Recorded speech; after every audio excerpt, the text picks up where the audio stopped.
begins to blur. A new age of possibility emerges.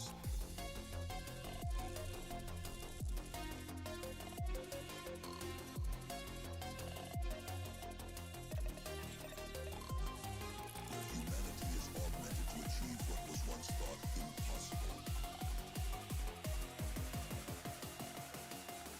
Welcome to the age of cybernetics.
Brilliant minds push the limits of what we thought was possible. Pushing the boundaries of human. Greetings, welcome to XF. Today we're starting up the whole thing where I show you all how I go about going through decal process and then into the instruction process and all that. But today we're starting with decals.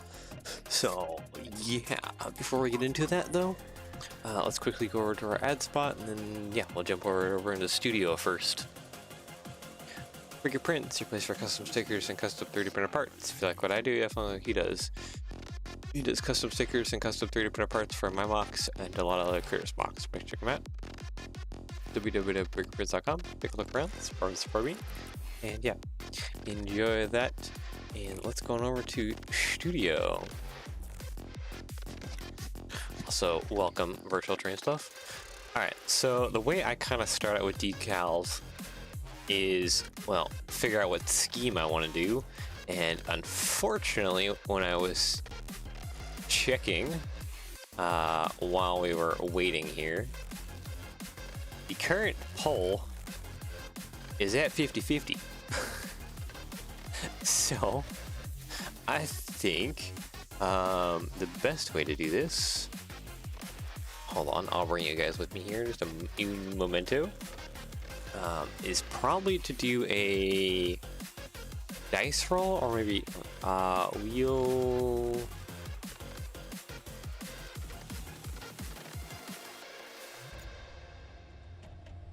Wheel name, I don't know. Pick your wheel. Does this work? Nope. Loading. All right. So, oh, just do BNSF like you wanted. What? We can't do a fun roll thing. ATSF. There. I think I can duplicate these. Yeah, I can duplicate these. Okay.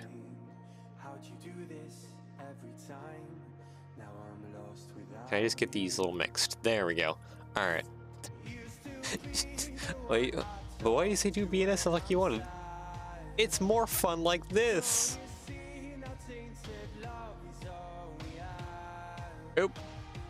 Well, there we go. War Bonnet 1.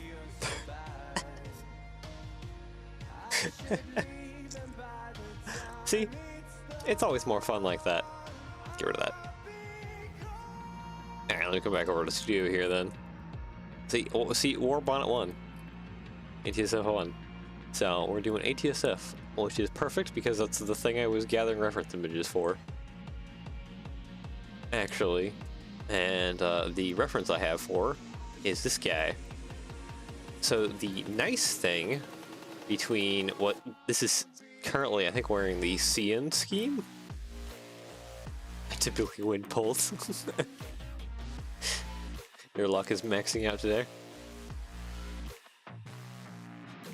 So the nice thing between this CN scheme and, well, the war bonnet is that color blocking wise, these are very similar. So mostly I just gotta go through here, select by color. There's some bits we gotta change here, but I can grab more or less all of it. And then I need to turn off the filter for a moment here, because we're gonna make things angry by quickly making sure that everything is light bluish gray. That was once black. This actually can be red, because the roof needs to be red. Some of this I have to manually select to make. Oop, that was a bad thing. Red, sorry. Red. Yeah, I'll have to manually select that stuff up on the nose to make that red. But then once we got color blocking out of the way, we can start focusing up on actually coming over to Adobe Illustrator, which is the program I worked in nowadays, to do to do all the actual decal work stuff.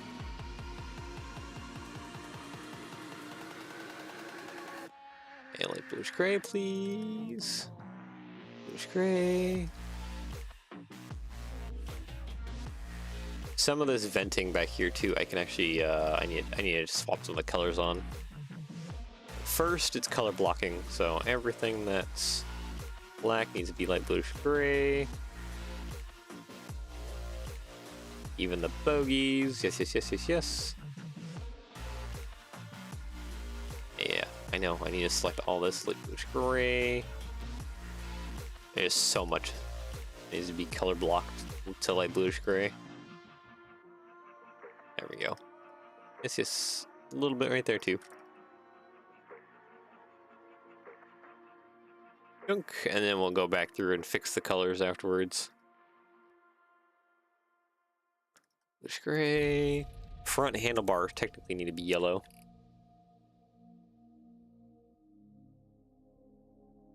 Chrome silver metallic.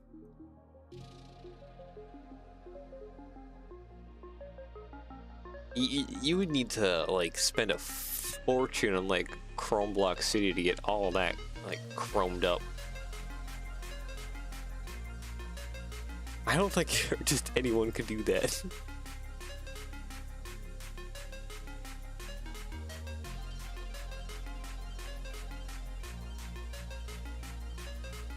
Hey, alright, oh, the rear here. Hold on, this also needs to get grayed out. Okay, that looks like time for just manual color blocking. Grab all this, gray. And then for the front here, everything on this bit needs to become red. It sticks out. All red.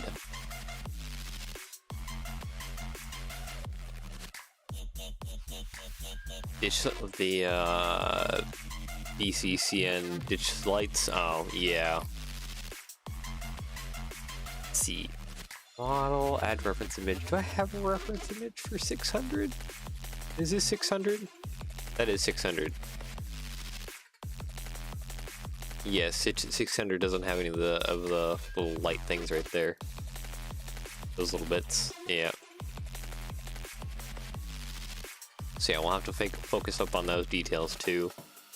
So all that be deleted. Actually, this whole front handle bit becomes yellow.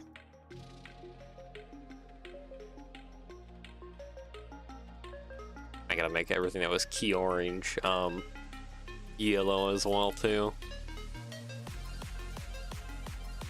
metallic silver color. I don't think metallic silver color even comes for like these bits here. Let's turn the filter back on. Yeah, just black and tan for those ones up there. But those ones have texture. Those ones are fine. It's the ones back here that don't have the texture. I gotta actually think about it a little bit here.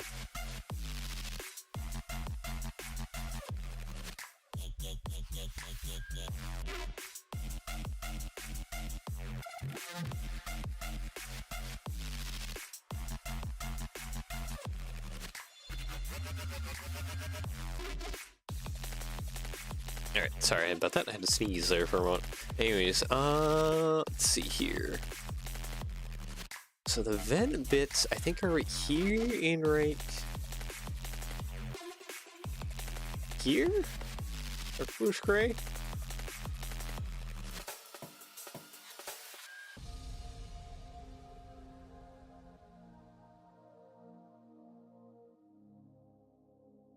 Either some metallic or silver ink on the colors on pick a brick.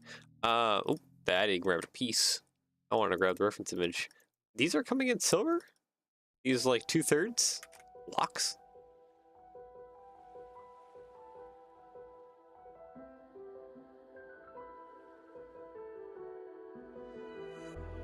I think the only part that I can do that's actually going to be, that would be silver, is these little venties right along the side here.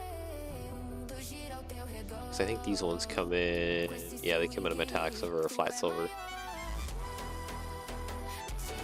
I think for a lot of this venting back here though, the only choice I got is like dark bluish gray.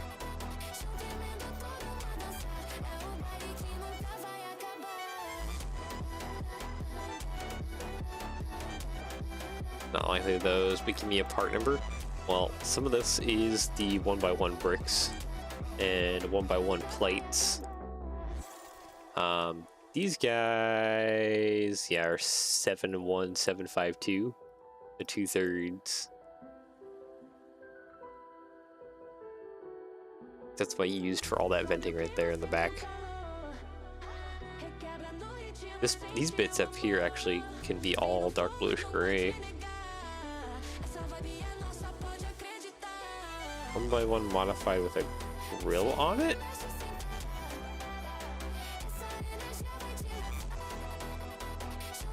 Are you 1x1 modified? Oh, are you talking about that for the vents here on the sides? That would change the size of the vents.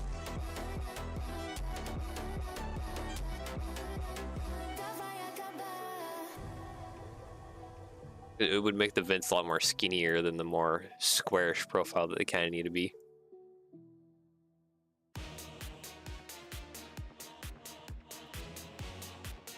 And I think I gotta look at one of my old renders actually to figure out how the vents are supposed to go back here. Let's see. You made it dark bluish gray. Yeah, because most of them are like a little like 1x1 squares. Studio trains decorated. Oh, what would it be? Would it be BCR? Hold on. File, open. I need... Let's see, 44.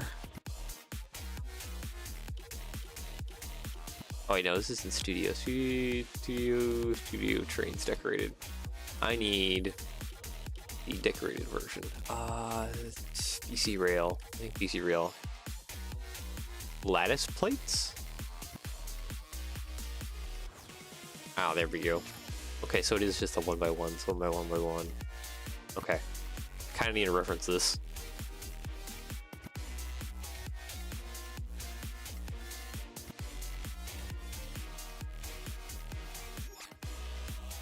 Yeah, I basically got only the 1x1 bricks to work with.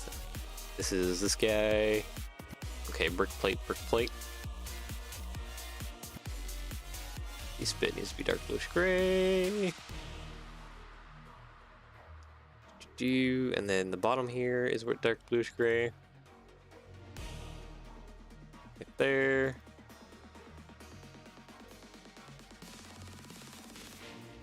Yeah, but the 61409 slope with grill, those could be possibly like a different color if you wanted them to be. I think they're the only thing that can be like a silver. Guys. Oop, I select other stuff. Select by type and color, sure. I know there's other bits that are that color, but just go flat silver for those. Change these guys up above to a light bluish gray.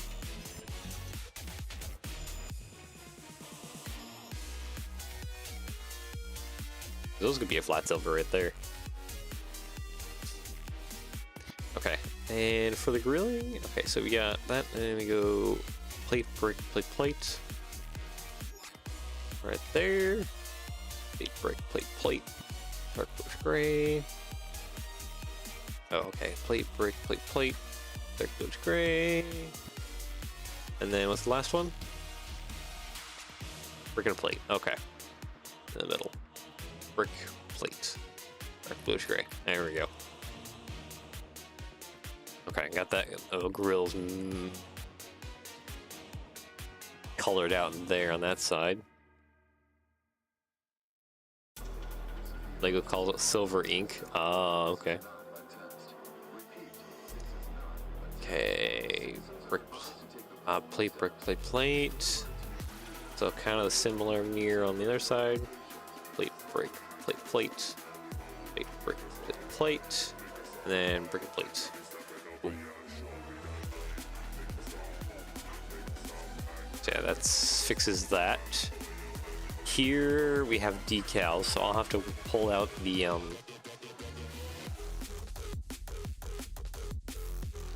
decaled parts. The ATSF and BNSF also don't have rear plows. Okay, we can also fix that too. Okay, then way up ahead here. Plate, brick, plate, plate, dark bluish gray. Brick plate.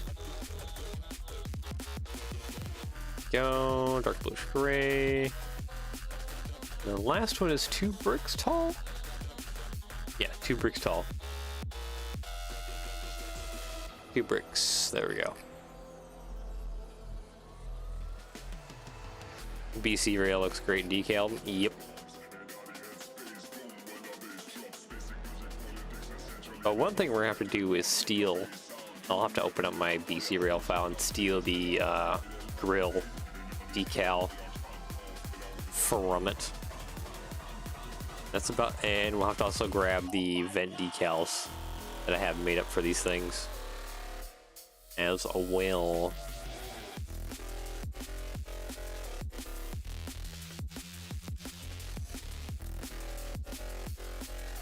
I'll have to make those light bluish gray for the rear here. I'll worry about the plow later.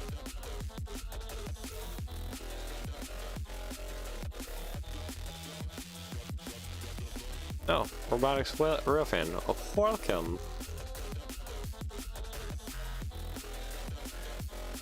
Unfortunately, you joined at a time where it looks like OBS is having some struggles. Alright, so what's next on the agenda here? I think what next is that I need to color block this little back part here. Light bluish gray. It is? Yeah, you like... you just joined and start having issues. Which is unfortunate. I don't need OBS to have issues tonight. Okay, looks like I gotta make this red. Yeah, more or less. Oh, I should also get rid of that key orange color. Hello. Select by type of color. Just be yellow, please. Where's my yellow? There it is. Rest of the key orange can be red.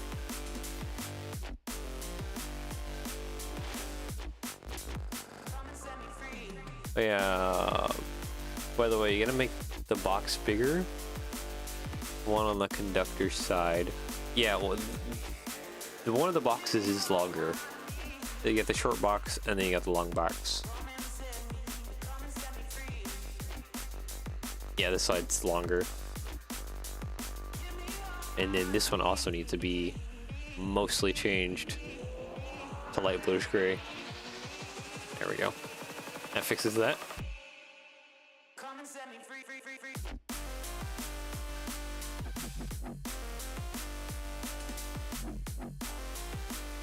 Now, what do you mean? Oh, is there something else I'm missing? Oh.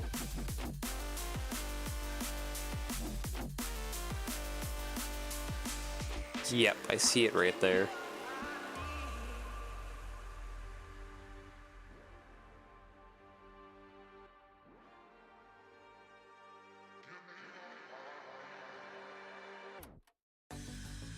Collar on the window. Yeah, okay.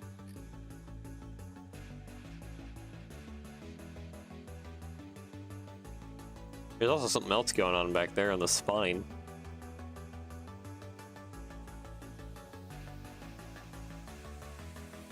Almost looks circular.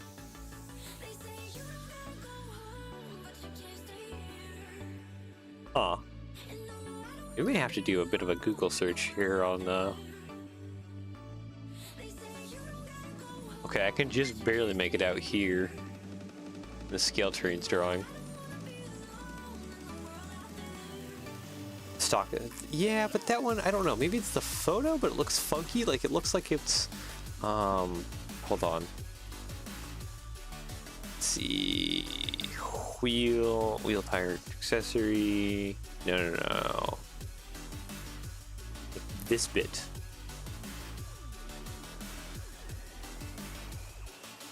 Looks so circular instead of like the normal, like kind of more rectangular shape. That makes sense.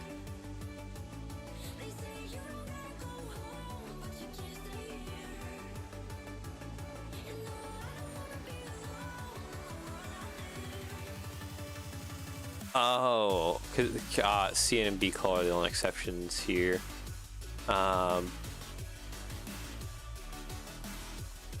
Football shape, yeah, they're kind of rounded, but that one feels more circular than anything. I think it's an actual circle.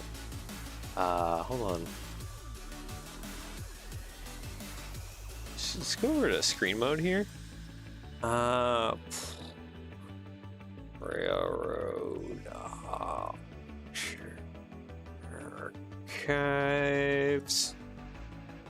This is my favorite place to look at train photos. Yeah, you can DM me a photo. Let's see. By locomotive model. Go away advertisement. Okay. AMD.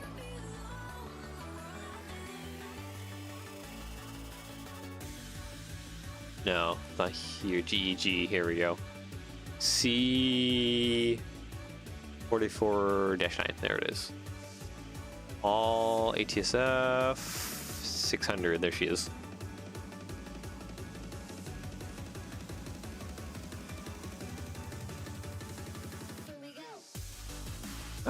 Okay, that's not that hard to tell in that photo. Also, this is ATS 610.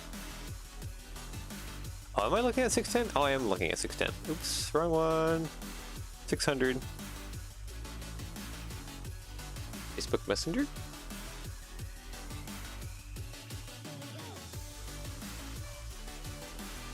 Yeah, there they have it. Yeah, like the kind of rounded, squarish profile, but I'm wondering if it's not different? Oh, maybe it is a squarish profile. It just looks weird in that photo. Like it was a different shape.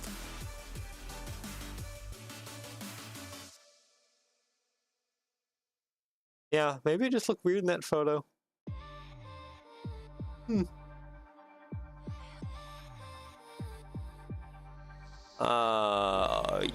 Yellow, yes.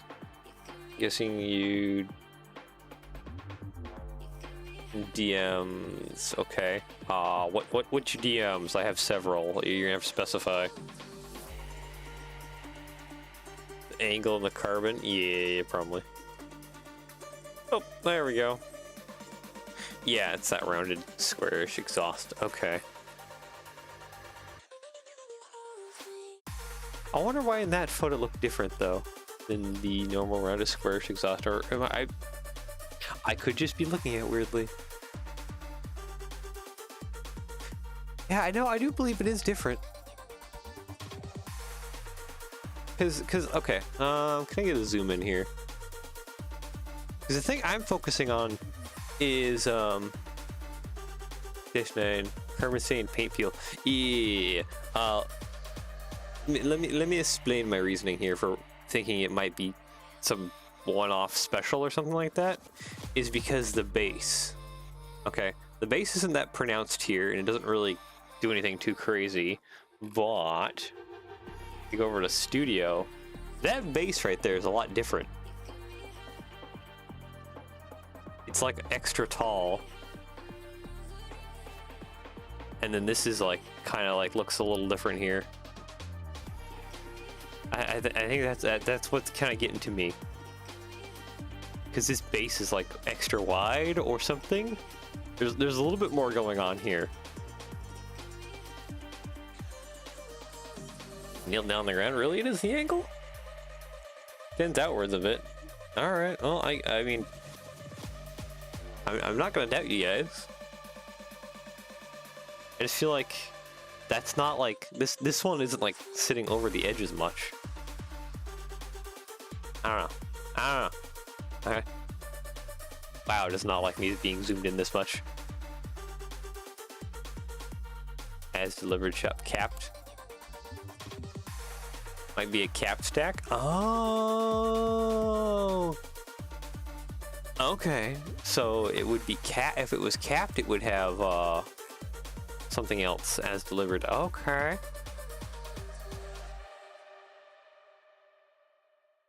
Okay.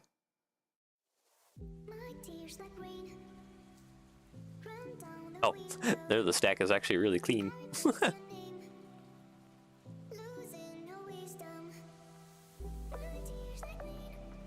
Capped. Okay. Okay. Okay. Capped would make sense to why it looks kind of like off or weird or whatever.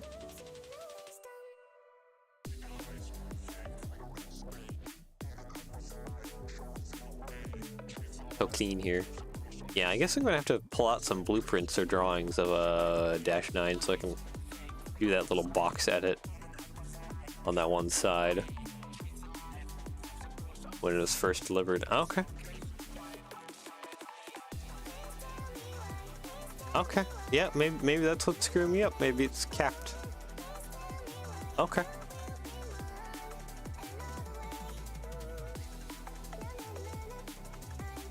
Got a Dash 9 with a box. Okay. Alright.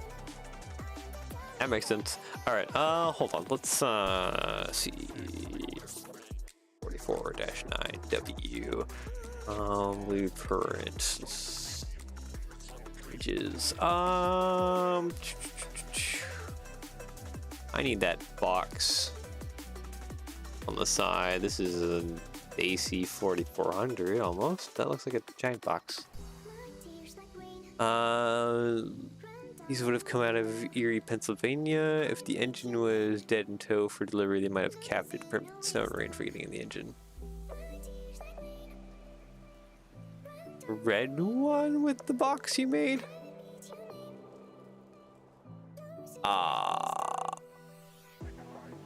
The red 4X-9. Did I do that on one of them? I just don't remember it. Hold on. Okay, let's go back to Studio then, I guess.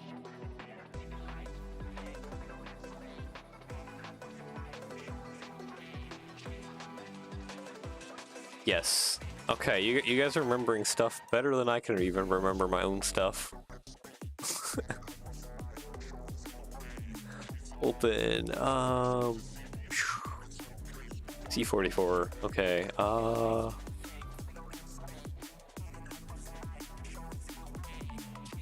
B44. Probably be one of those.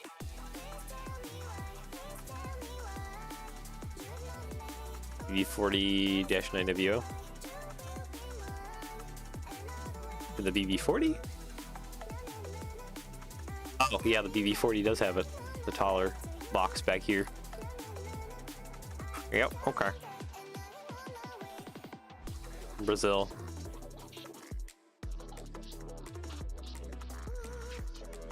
I mean 8 axle. Yeah, okay. So yeah, this one has it. Question though, how much of an easy is that just to kind of copy and paste? Bring that over. Actually very simple. Okay. And then it had grab handles. I definitely wouldn't be able to see the grab handles here. Problem solved. Yep, problem sort of solved. I gotta modify some things here a little bit, but yep. It's more or less most of it right there. Modify some other little bits here and then we can get that installed.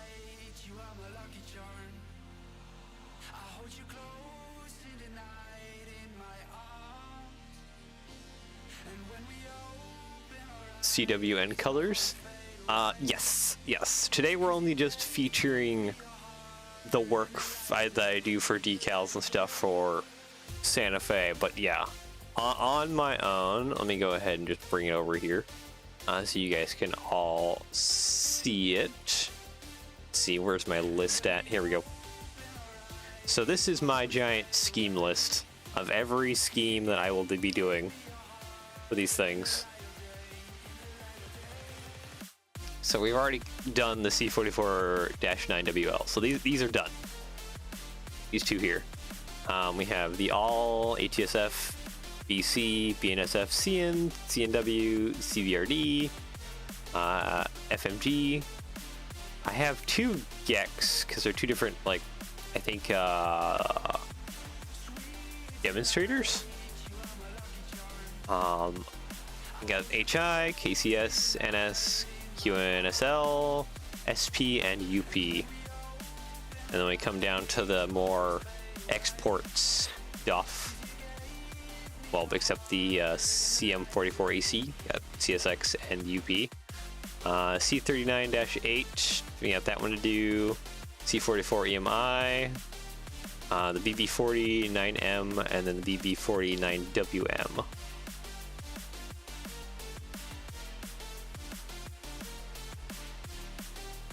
GEX are demos or leasers, yeah.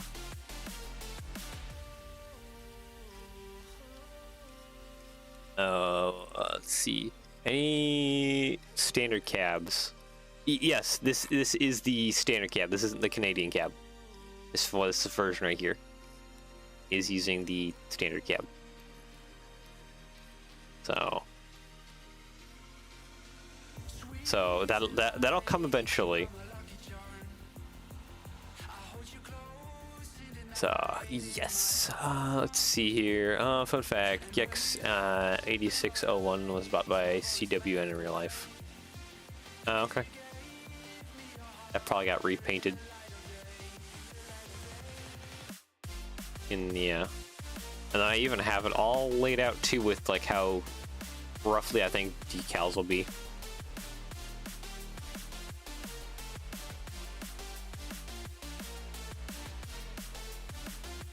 Yeah. Alright, so we do have the little venti vent going on here.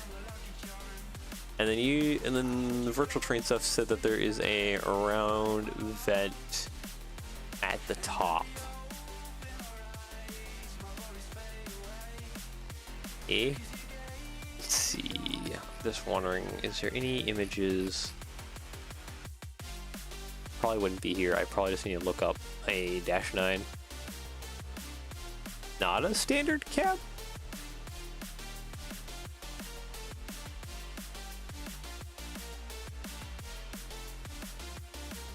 called a wide cab. Oh, wait. Are you talking about the hold on. I gotta refer to my decal list here. C39-8. SD40, yeah, model, add reference image, or not add reference file, open.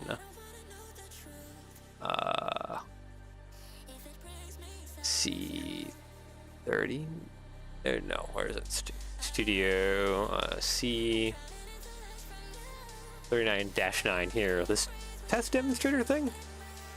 This one? Oh, okay. Oh, wait, yes, no, someone else was telling me about that. Norfolk Southern had its, like, own special ones. That, no. Oh, what was the numbers of those?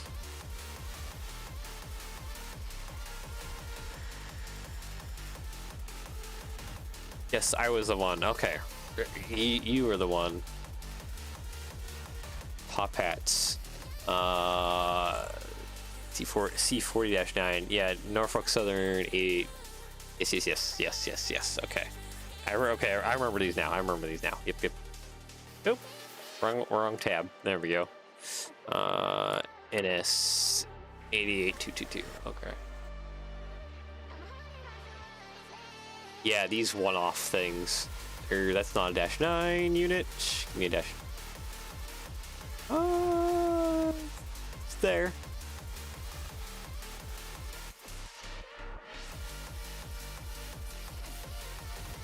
Have a different tail end.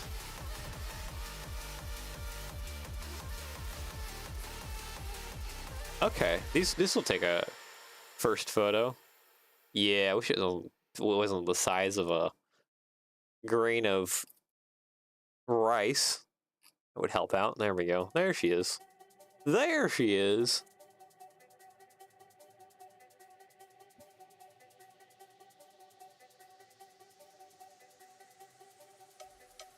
Probably help if I wasn't zoomed in by 250%. There, 150%. Yeah, this buddy right here. Also has a fun little cooler up top. What? ST70 is 8822. Oh wait. Yeah, you said 8822, 8835? Yeah, we're in the C40-9 section. I don't think I screwed anything up. Let's go back to a regular 100. 88, you said 8835. Oh boy, I have like people DM me everywhere. There's 8835. Oh, nice. 8835 has an excellent photo of like the kind of like the top of it too. That's always handy. I like these photos where you can see like the top of a locomotive.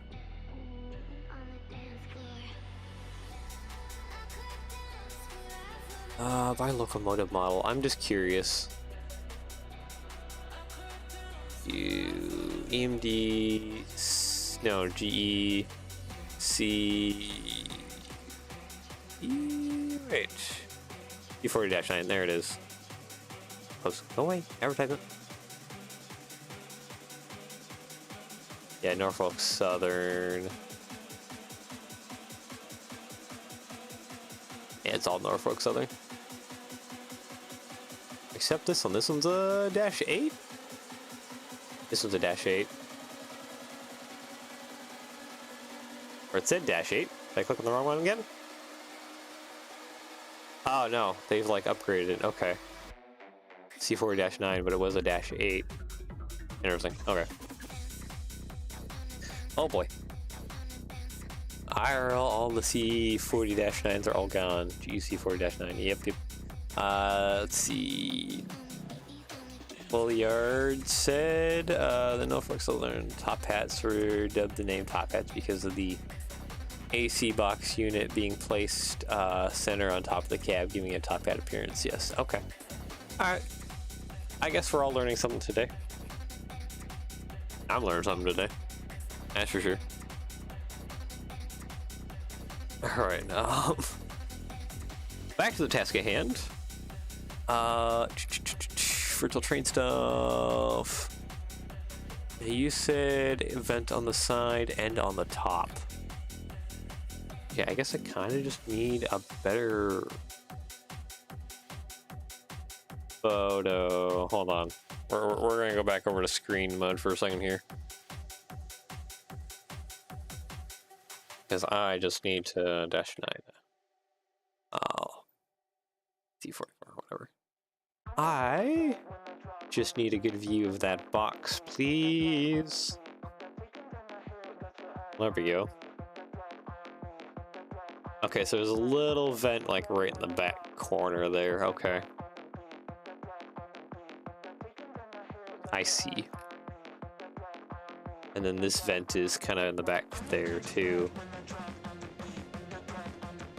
Can I not have a view where I'm seeing the butt end, but looking kind of forwards? I hear. Okay, there's a lot more grab irons. That's what I was looking for. There's all the grab irons that are there. Okay.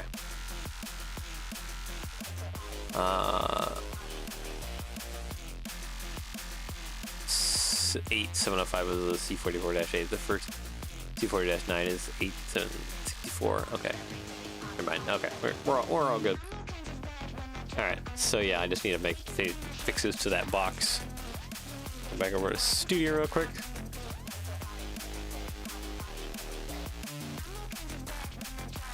So I guess what's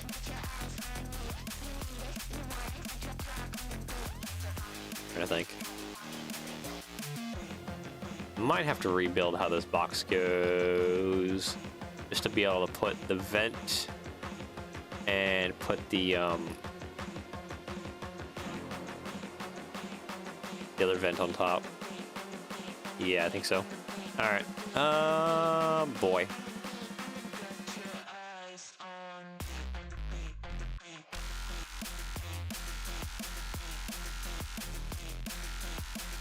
Yeah, I think I might have to just custom build this Vox show panels just to be able to put the vents a little bit better here. See, bracket, I want you bracket, thank you. Because you will help me mount stuff up. Plate, I need a tile. I'm just going to release you. Thank you.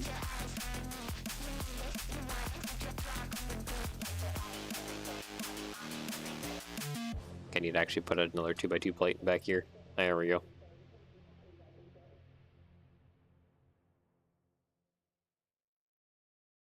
And I think for the vent up top, you could probably just use a tile round.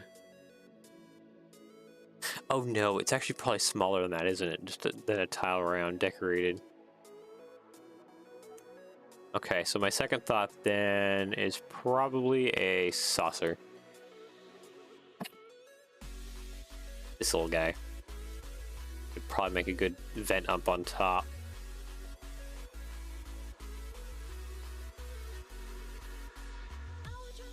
All right. Let's see. This is 5 long. All right. Does that work?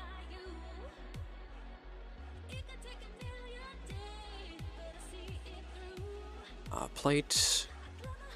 I need a plate modified for the first grab iron. A little step thing.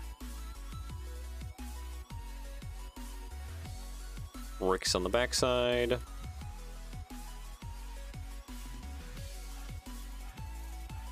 Yeah, this is about how we're gonna have to go with it.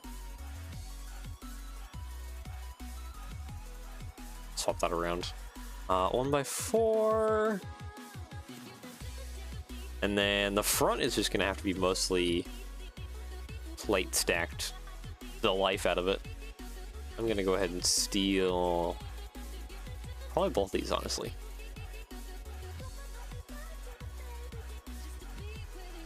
Thank you for your patronage. Okay, so that is built sideways. So this is gonna be more shenanigans in order to get that to fit in there.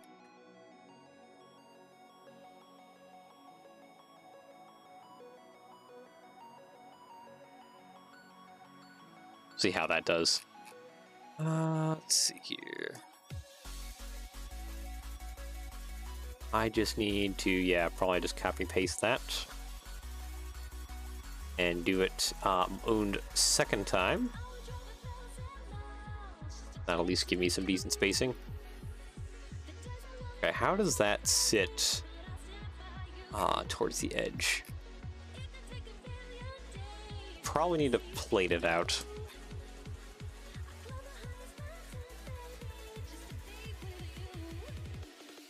Get this vent to be more on the edge. Yep, like that. Is exactly how I need it to be.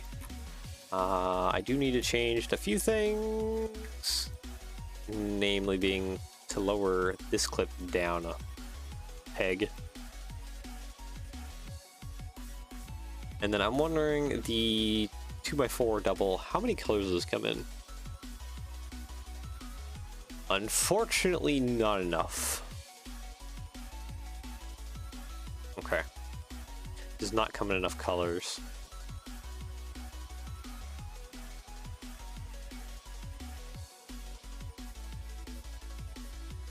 Actually, I think I have a better idea.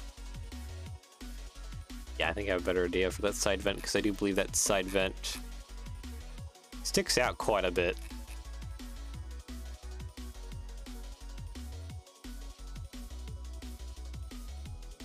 I'm gonna grab brick round, a regular brick 2. There we go. Brick modified, because I need some studs up there. There we go. Paste. Yeah, this is gonna be a bit of a silly build just to get the box together, but hey, we're going for hyper detail. They're not hyper detail. Hyper detail is like all level, but high detail, I should clarify. Like modify you, my good sir. Oh, I still screwed up. Oh, that's right, because it needs to be a full brick. Okay, yep, I still screwed up.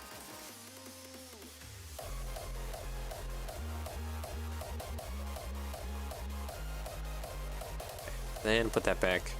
Then put yet another one of these back there. Then I can put that there. And that can go on top. Probably? Or I... You know what, I probably just, in the end, make it a sticker.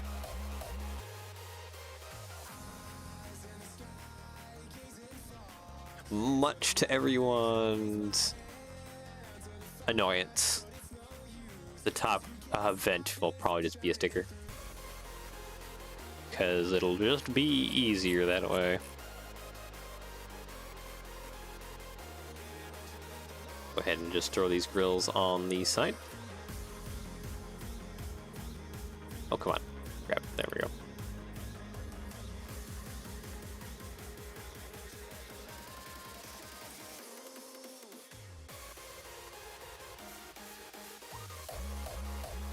And when we come back and start fixing up the instructions, that's when I will go ahead and start fixing this to be its own separate build and stuff. Yeah, there's so much correction here to do. Okay, copy, paste. I have to put more plate stacking. Oh, tile has to be there. Gordon, did you see in addition to the 1x3 and 1x4 T-slopes? corners and indented. Yeah, it's gonna be fantastic for a lot of things.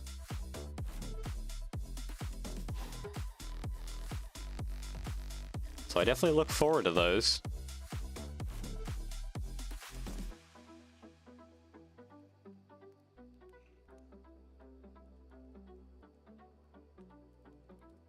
Also, welcome, Gordon.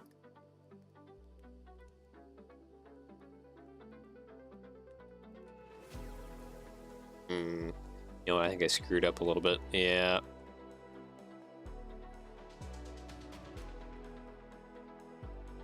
Might have to be one less grab handle.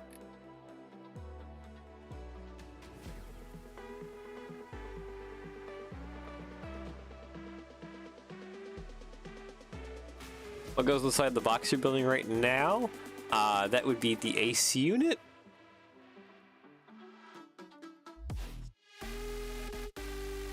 Yeah?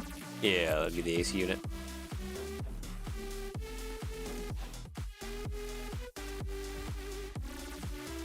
We were having quite a bit of fun in the chat earlier, but it seems like everyone has quieted down now. Everyone gone into focus mode. So if I make a mistake on a detail, y'all can scream about it to me. HVAC? Yeah, I believe so. Air conditioner, yep.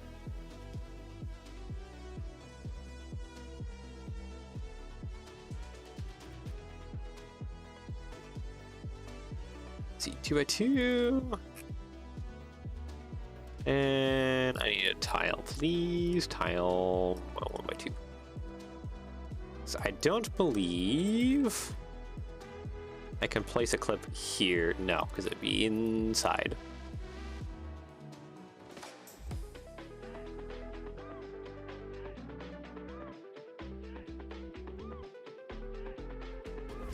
Ah, I don't need the bogey, please. Thank you.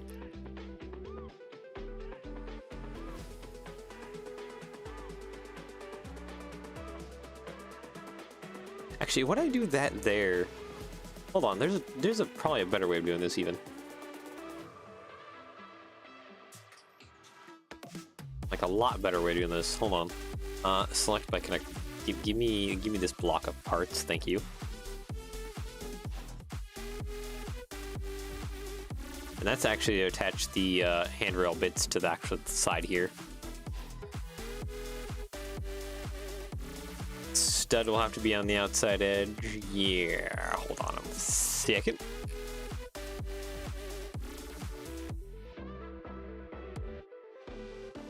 But un momento, and I have even better idea. All right, plate that. There we go. That's probably gonna be better. There we go. That there, brick, 2x3. There we go. That simplifies up things like immensely.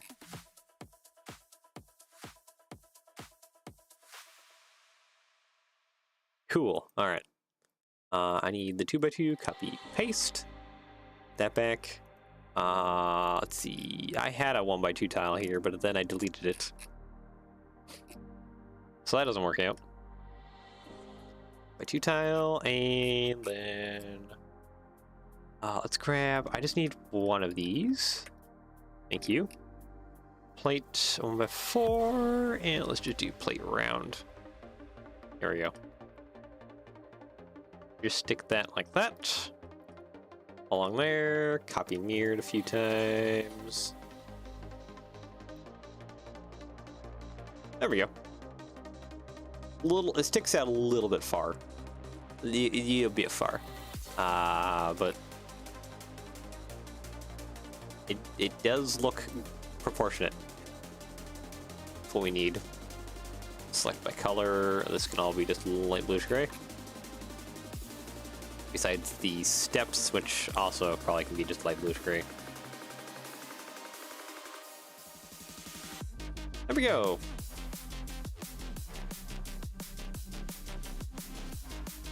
Roughly fixes the detail. Let's delete that. This Yeah, it's like the weird too wide thing.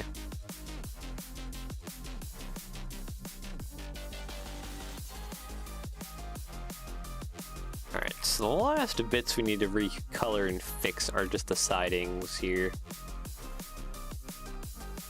Oh, this one has yellow up top. I don't think I can fix this to yellow. No. If I fix it to yellow, the whole thing has to be yellow.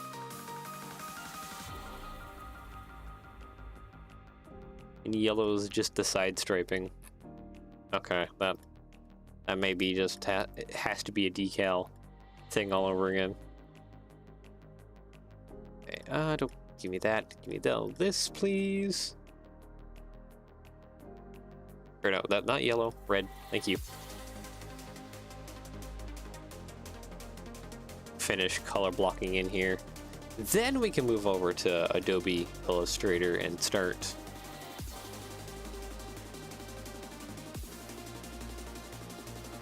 actually correcting things to be how they need to be. Okay, you don't belong. You're probably yellow on the back end, aren't you, too? Yep. Yellow. Oh, and I gotta make sure to fix any parts that are angry at me now because they're a light bluish gray instead of any other color.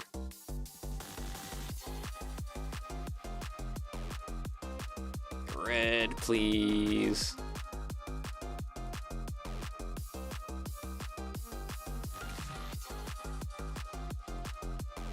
The other box is... no, that's this one. Yeah, no, that's how it is. Okay. See, are we good now? I think we're good to move on to decaling now. Actually trying to do this lump decal here. Which won't be fun trying to split that up and break that up over multiple parts and make all the cutouts for the various grills. That will be the painful part. Oh, also you mentioned that there isn't a plow in the rear.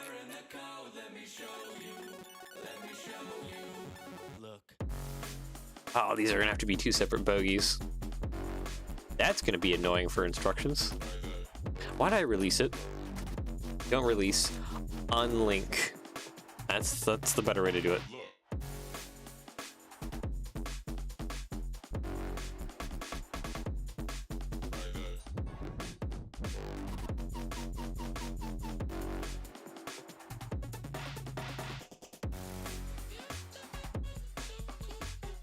UV printer. Ricky Prints actually will be getting a UV printer at some point in time. That is on the thing. So we'll be able to print onto rebrick parts. I don't think we screwed up the rear at all, did we? No, it's just like that. Okay, we're good. We're good. Actually, I think I need to put these probably on jumpers. Oop. That would probably be a little bit better. Jumperize this bit.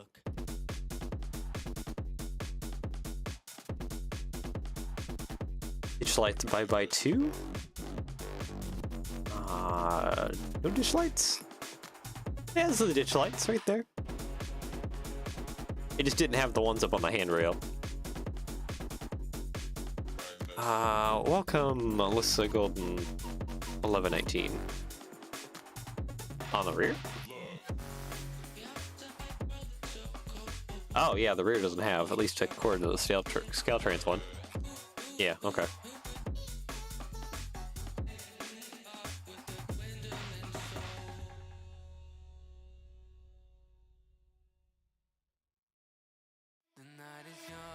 Okay, can I rescue that grill tile out of there? There we go. Okay, got the grill tile. Okay.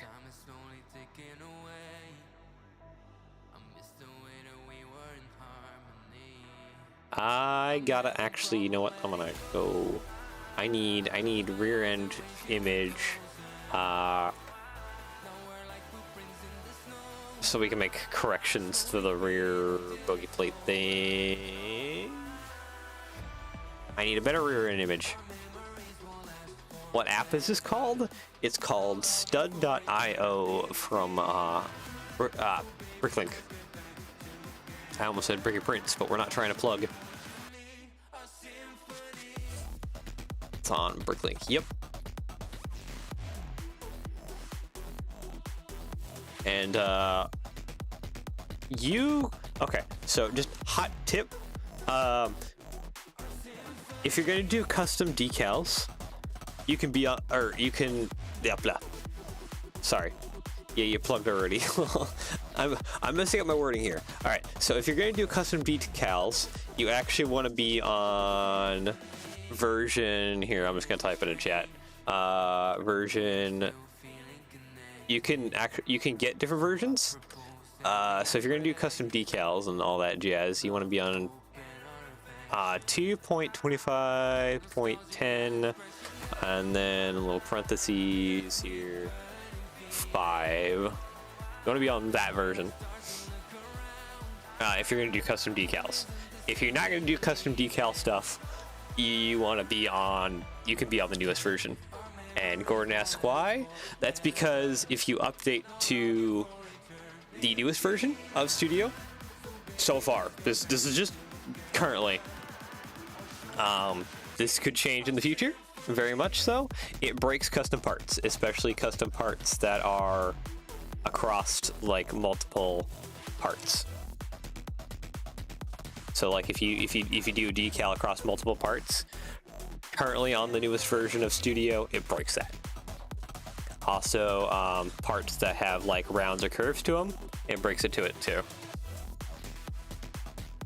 So it's just something to be careful of. So like a lot of my parts are like, I'm trying to keep a texture or something, or they're on a curved surface. It just breaks those in the newest update. So I actually, this is like what, not this past weekend, this is like maybe another weekend ago or something like that. I updated to the newest version because I heard that everything was fixed, everything was good. I did that, like 99% of my decals custom stuff was broken, and I was like, oops, okay, downgrading. So I downgraded. Hold on, can I Bricklink? Come here, Bricklink. Are you gonna, okay, Studio, whatever, I don't care. 1899, whatever, reject all. Yep, Studio, take me to Studio. So the thing you can do, if you're on like the Studio download page, like Real Brick on your channel, yeah, this just helps you if you don't have Real Bricks and you do other things. Where is it? Download for Windows? Is it gonna take me? Okay, it's gonna download me.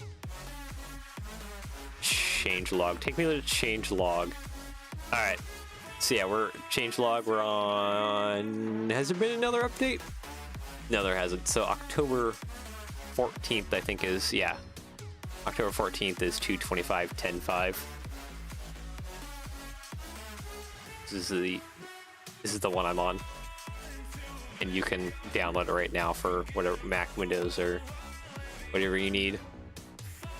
I'm just not touching currently in 2025 these two new updates for decal parts. So there we go. Little bit of a tip there, I guess. It was a messed up tip. I don't have all my things organized, but it will, whatever. It'll be okay. Let's see here. Okay, I just need a rear end image, please. Okay, some of the other ones have ditch lights. Some don't, they're just kind of blank up top. Okay. I think mine is the current version, but I don't do custom decals. What's your New Year's resolution? To increase my income.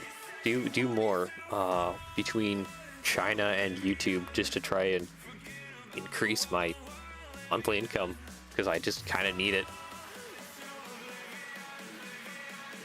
Especially because I'm kind of planning on eventually moving out to a new place that's a little bit bigger, because I would like a little bit bigger place to live. So having a higher income is important for that. So I'm currently working with stuff with China to get some of my Lego model stuff going with them more and other things. So we're already on the path. Let's see, Gordon, I think mine's on the current version by doing custom decals. Yeah, if you never do custom decals, or at least don't plan on doing custom decals anytime in the near future, yeah, 100% you're fine. Like how? You mean licensed mocs? Yep. Licensed mocs through Leopbricks. I guess I'm going back over to screen mode because we're not off the rails yet. Let's see, Let's DIY is who I'm partnered with. Leopbricks. Mock designer U to Z, because I am way in the bottom because I have yellow.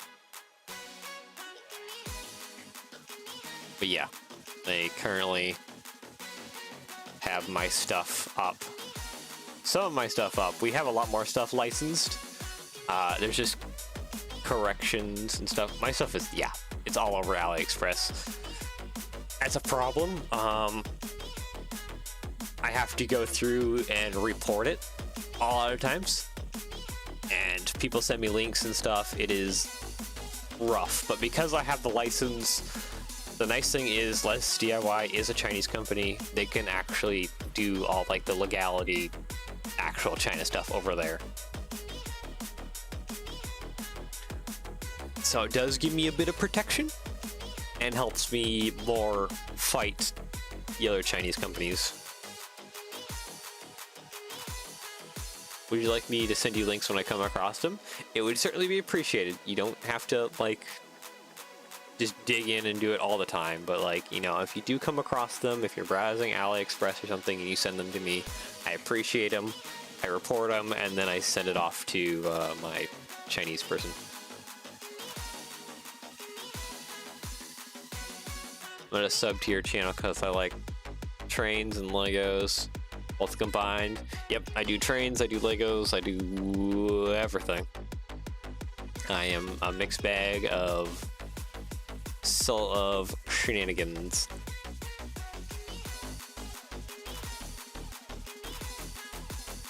Okay. I think now finally is time to go about actually like trying to correct some of the colors here.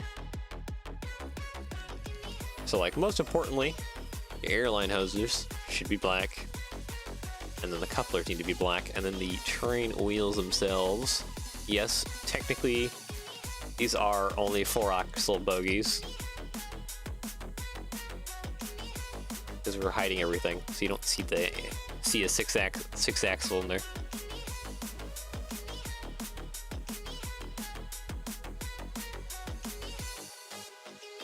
Okay. Boy, it has been a disaster. Okay, so that yellow stripe goes like right along the bottom here. Alright, that's probably gonna be a pain.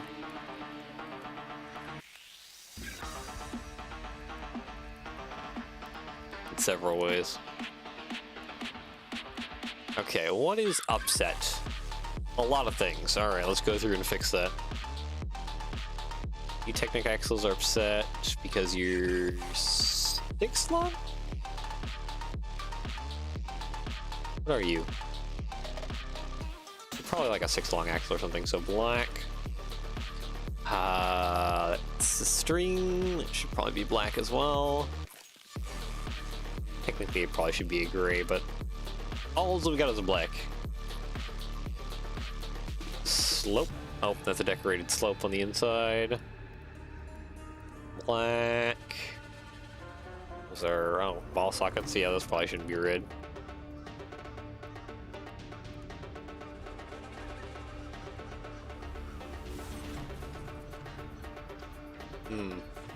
Black really makes those vent grills stick out. Maybe I should just do black for the rest of stuff too. These bits, select by color. Black would probably be too much. Or would it be just enough? Maybe tan? I mean... Oh, you know what? It's a photo I like. Shoot. Okay, we're gonna go off the rails some more here. Just because, yeah, train, yeah, train, what is it, Mount Rainier, yeah, I just saw it. Is that AI mode? There it is. There she is. At some point in time, I don't know how the heck I'm gonna model it. Let's see. So the yellow stripe down the sides would be a plate thick. Yeah, about a plate thick, probably. And then the black stripe will have to be... what would that be? It would be like less than a mil thick or something like that. Making progress. Slow progress. They're getting off course. Yeah. At some point in time, I want to try and model up this.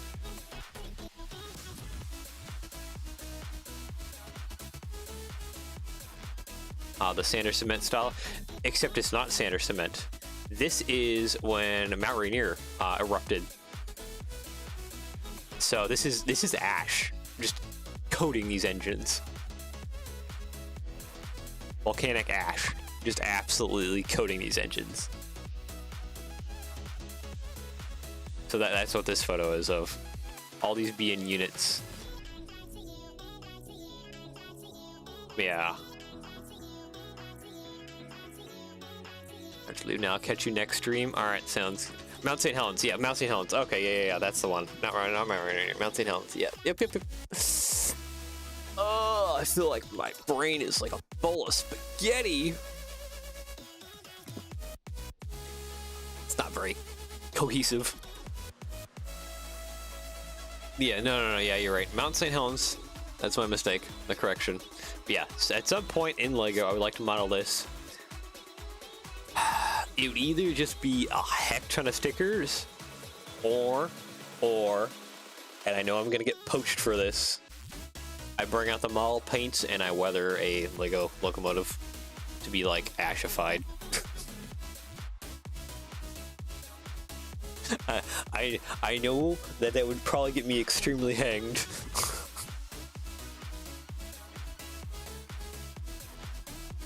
A lot of those parts are in that color, yeah, gray, and then just like basically tan. Just a big mix of gray and tan. To do this at some point in time. This the ash-soaked BN units. Alright. But yeah. Some point in time. Tan or sand yellow. Yeah, pretty much. Use BMR SD42? Probably?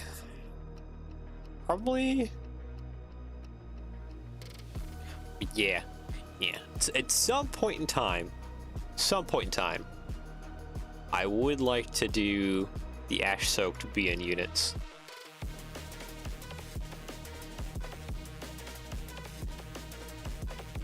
That is something that I have on my list.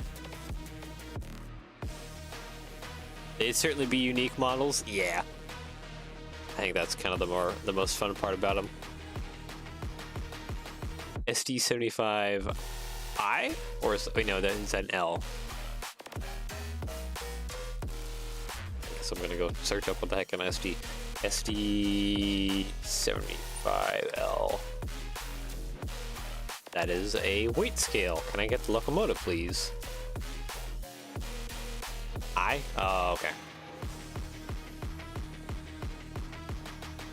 I guess you caps lock the eye. Oh, it has the fancy nose. The one with like the multi-jointed, faceted, kind of roundish nose. O and R.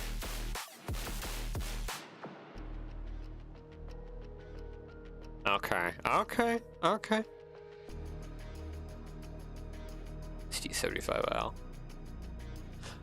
I keep getting like off track because now I want to show you something that I've been kind of looking in, which I think is the RSD 15. Yeah, high hood RSD 15s.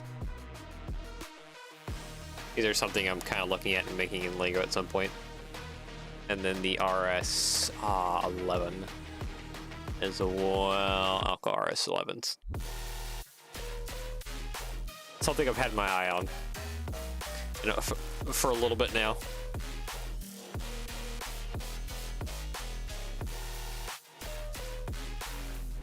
And I think I want to change these back to light blue gray. GP35? I don't, but there is other people who have Geep 35s.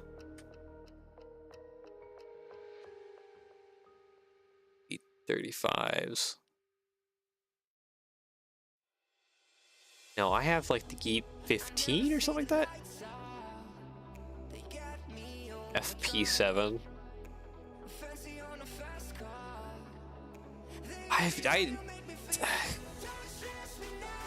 I probably need to do more locomotive stuff, the different Geeps, and then FP7. That's probably got the bulldog nose, doesn't it?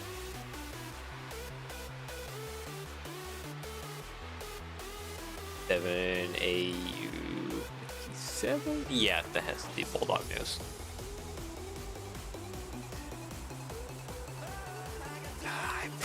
Yep, I probably at some point do need to do the bulldog nose. Against my will. Because okay. I shouldn't apologize because it's just my personal thoughts and feelings. But I don't know, I've never really been a fan of the bulldogs. But that's just a personal feeling. I know everyone else wants one though. So I probably need to crack one out for everyone else.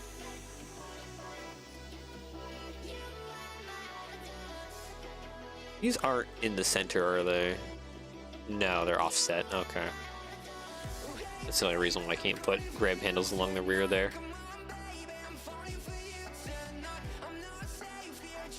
Okay. Alright, I was fixing a lot of this too. Wrenches are angry, but they can be angry in flat silver. Other things, angry. What? Flat silver? Okay, yep, you're good now. Technic pin, dark bluish gray. Hoses that can just be like that because we can cut hoses, bar, hose, slope inverted. Those are angry. Those are angry, but they're not very visible. Dark bluish gray. That's perfectly fine. Alright. Wheel covers. You are angry. You can be angry in flat silver.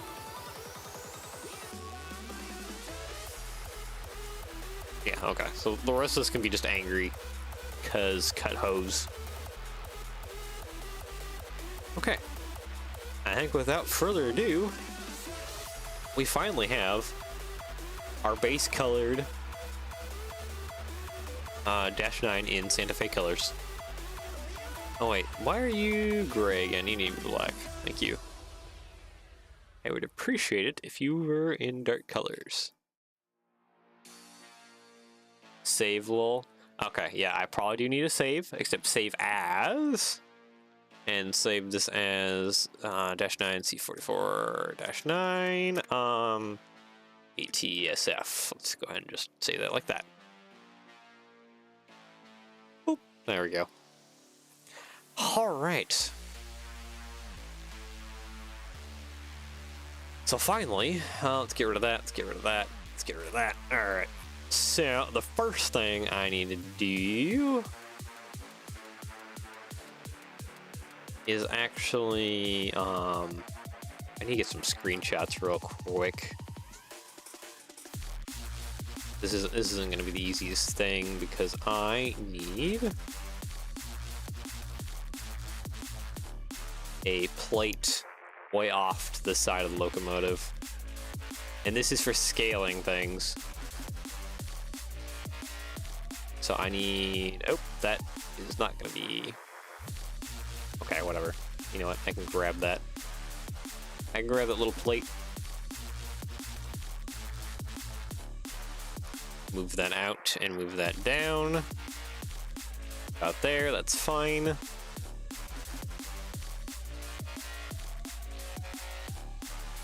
Okay, so I need to grab my camera. Oh boy. Nope, not that angle. What angle is it? That's a rear. That's side profile. All right, here we go. View, hide all panels. I need side profile. And then we're just gonna do a control print screen. And I'll bring this over to just paint.net real quick. So this is a program I technically use a lot. It's called paint.net. If you just Google paint.net, like literally paint with little period net, you're gonna come up with a website. It's kind of the most annoying thing ever. But this is just Photoshop or Paint, Microsoft Paint, but on steroids, and I use this all the time for just saving images. I used to use this for decals too, but I don't anymore. But yeah, I need the image here. Anyways, I'll just quickly save these in the background file. Save as. Yeah. Whatever string of numbers, that's fine. Thank you. And then I have to do back over to Studio here. Oop, that popped it out of that weird isometric view.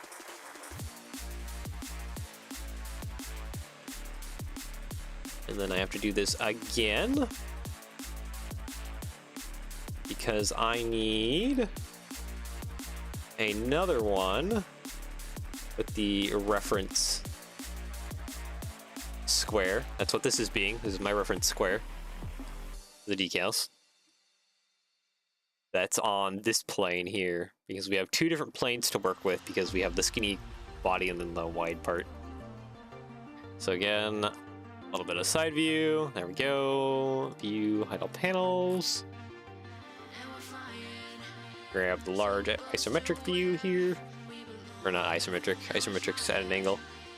I'm just going to bring that over to paint.net and just save that as... Because if I hit print screen, because I have multiple screens that I'm across, it screenshots the whole thing. So that's why I have to do Control Alt print screen and then bring it over to an art program real quick. Alright though. So yeah, we have our layout photos. Now, time for me to open up Adobe Illustrator.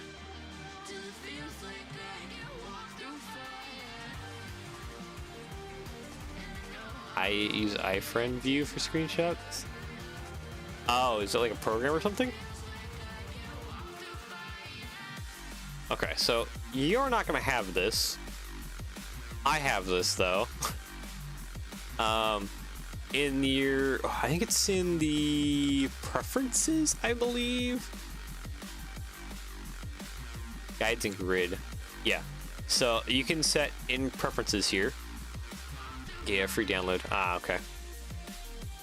So in this is Adobe Illustrator. What can you guys see? Yeah, you guys can only see the main thing. What you guys aren't seeing, but first is the grid. So this is already a preset file where my grid line is every 8 millimeters. 8 by 8 millimeters is 1 by 1 tile or plate or whatever in Lego. So that's already been set in this file. This is just a saved file for Brick Prints. This is where I do all my decal work. The one thing you guys can't see is over on another screen, I have all my toolbars laid out, and these are like all my tools for just doing everything. So I have my various layers down here. These are colors. These are not Lego colors. There's a way to actually get Lego colors here if you add your own, but for me, I have issues with it, so I don't ignore it. Then you have your libraries and properties up here. This is for a lot of your really 8mm by 8mm is a 1x1 tile. Yes, 8mm by 8mm is a 1x1 tile. So if you take that and you can math it out, you can get basically any part that you want. A plate is 3.2mm tall on the sides, and then brackets are 1.6, and hinge flanges are 0.8mm thick. And then yeah, I have my little toolbar with everything, my text, my little draw lines, all that jazz. I have image trace, so I can trace images, gradients, just different actions. Sometimes this is useful for things. I have my pathfinder and a line. This is for, you can use shapes to cut out other shapes if you want with some of this. Or this just helps you align to the grid or to overlay on other objects. So say I want to align two grid squares over top of each other. I can then come over here, grab these two, and I can just boop, boop, and now they're perfectly aligned over top of each other. Things. We have my colors. As you can see, these two colors here are aligning to what's on the square. So you have your border color in black. That kind of extends out the border. And then whatever your internal color is, you can also hide, remove those colors. So if I select this part and just do that, and there we go. Now we only have the border frame, or I can swap it so that's internal is black and there is no border frame. Things like that. There is, if you do have a border frame, you can do different chamfer edges. So I can like round the corners. Let me just flop that back. I can round my corners, but you can also grab these little bits and round them out too. And all of this is scalable.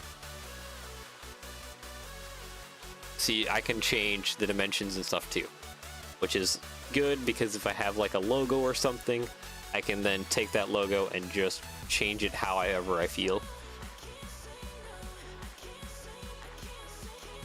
I think for the most part, I'm going to put my toolbars back on my second screen like I always have them, because having multiple screens for Adobe Illustrator is kind of the best thing, because I can just keep my tools off of my second screen, and then my main screen here is just a big blank canvas that I can work on.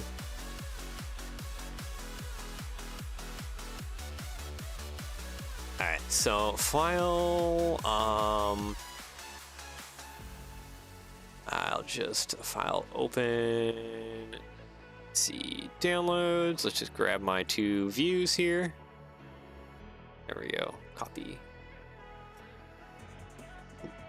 Folks having dreams. Edit, paste, there we go.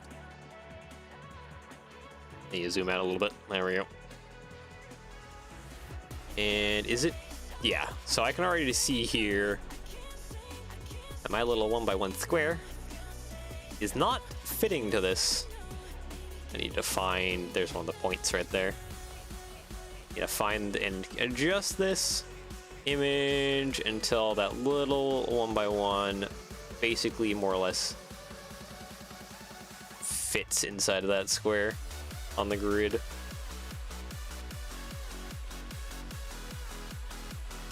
This can be kind of obnoxious to do a little bit. Japaz Bricky Prints, he's the master with all of this, so he can do a lot of this stuff really well. He's like far better than me at all of this.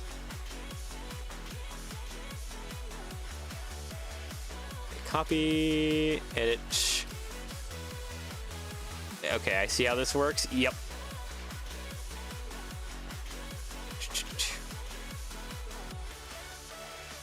And this is the program that I use from now on. Actually, you know what? If I got this one fixed to a percentile, I can actually, let me just grab my tool over here. I have the size here. I can basically just lock it. Control A, Control C, bring it over here. Control V, boom. Oop. A, Control V. There we go. And that'll just set that one. Now they're the exact same size. Like magic. There we go.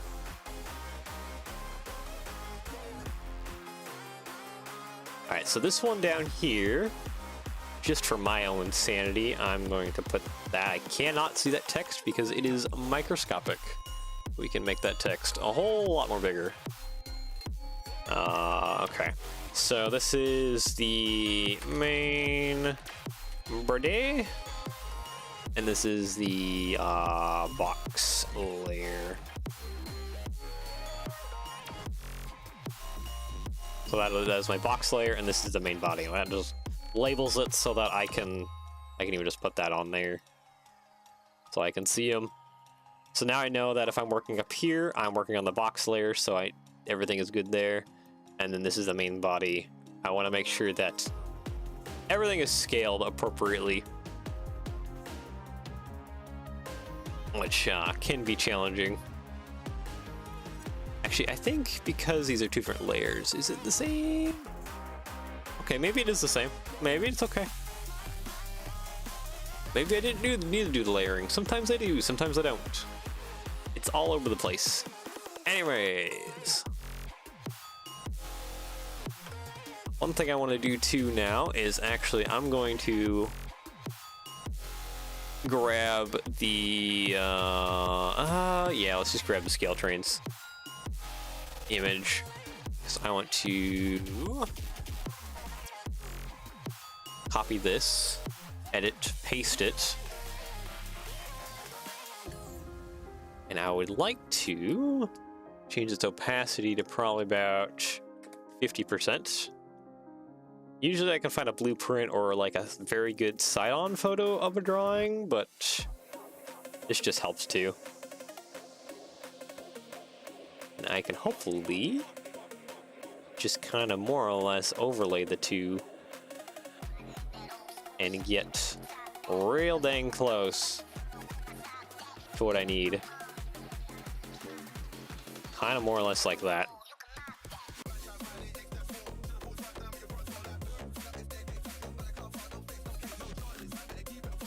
Yeah, it's not perfect by any stretch of the imagination. I don't think I have them scaled correctly. Yeah, it needs to be about like that. Okay, maybe I do need to scale this a little better.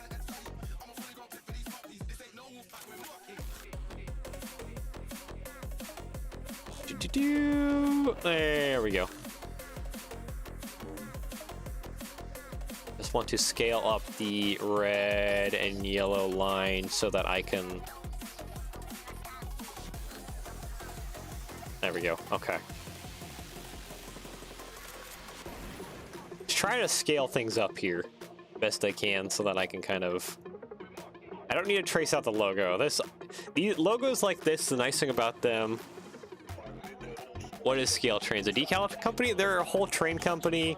I guess for even just my... Because that's probably not a brilliant idea, is that? Just for legality issues. Let's, I'm just coming over here. Let's get rid of that. Oh, an end scale. Yeah, let's get Santa Fe. Here we go. We'll just take this guy here. Again, more blueprints. There's a ton of blueprints, but who should I be crediting here, actually?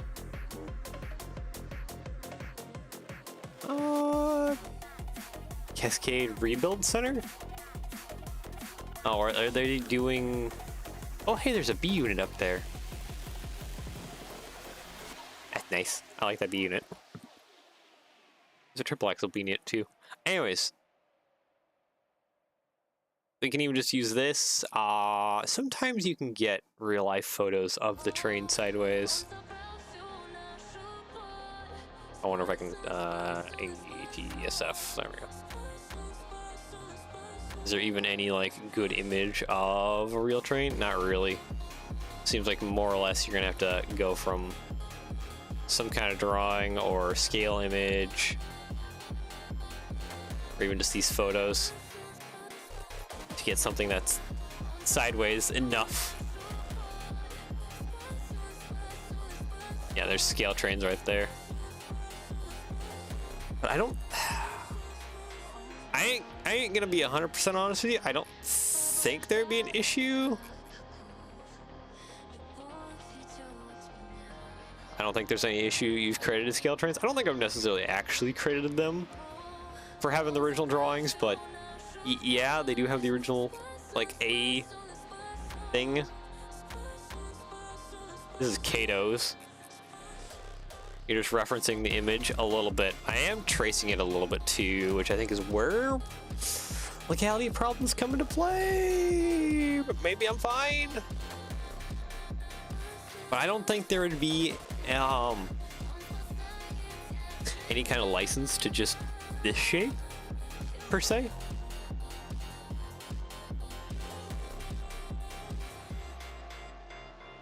That's all I'm after, is just this shape. But I'm wondering now, is there, hold on.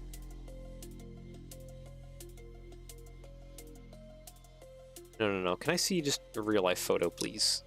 Real life photo. You have patchwork over the part that I'm trying to focus on here. Hold on.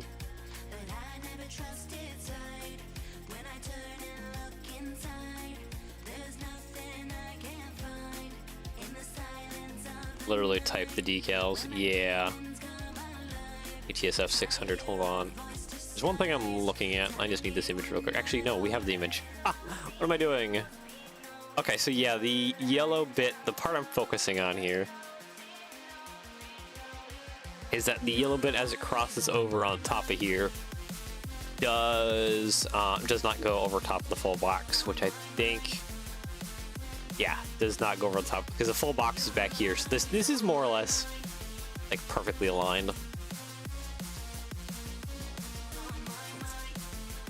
So I think we're good. All right. So the first thing I'm gonna do, actually, grab my pen tool here and just put 2 dots, and then bring it right back. And right now it doesn't look like much. That line is very skinny, but I will take with this tool. And hold on, I'm just gotta bring out the other tool that I'm gonna be using right here. This is gonna be funky because I gotta actually show you guys, but I'm gonna change this to the outline one. So now we're working with the outline.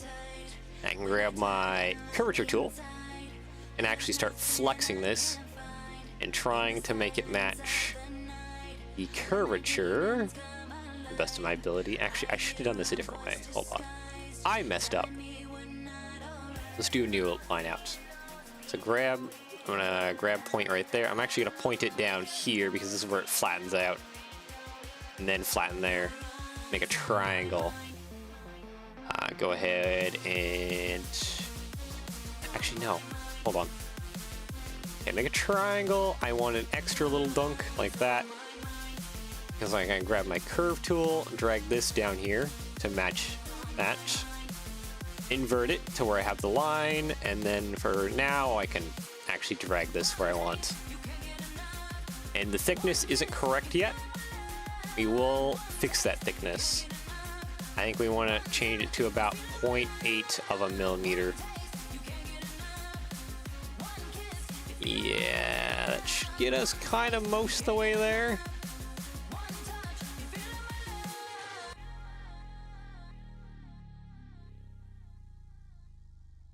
just kind of like separating out these constantly just to kind of adjust and play with the little nodes here.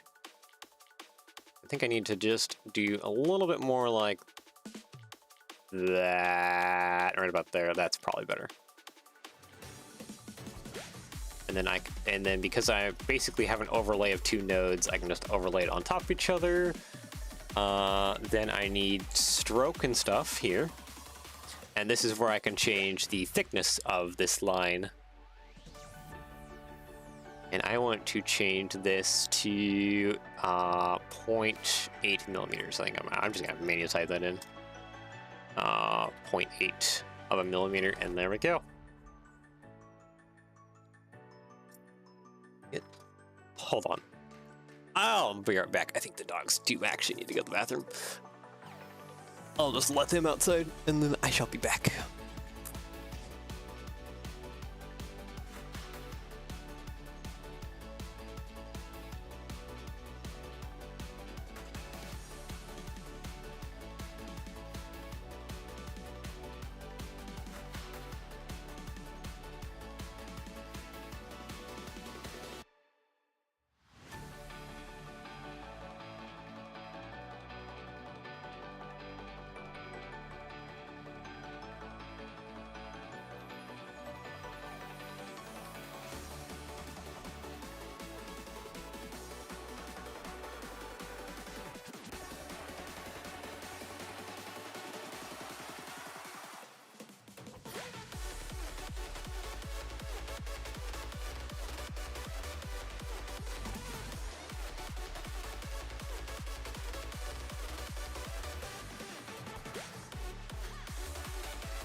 I am back.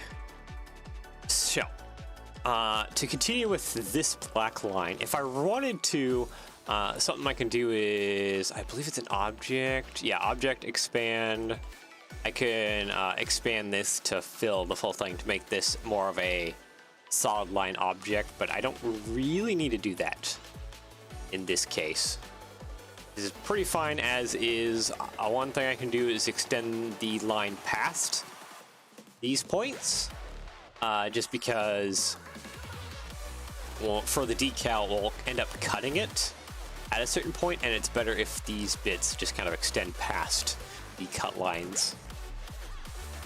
So that just helps with other things. And then more or less, let's see, for the flat lines down here, these will just be rectangles. So I can literally, more or less, just grab, geez, I'm like ripping apart all my tools just to do this. Oh no, my rectangle tool is here. I'm trying to look for this toolbar, but it's here. I can, so instead of dragging to make a rectangle, I can actually just click, and then it just brings up a box, and I can put in whatever dimensions I want. So width-wise, we have, what is this? This is 5 wide, isn't this? Yeah, this is 5 wide. That is 40 millimeters. And the height for the yellow bit, you probably want to be a plate tall. So let's put that at 3.2 millimeters. I'm going to invert that.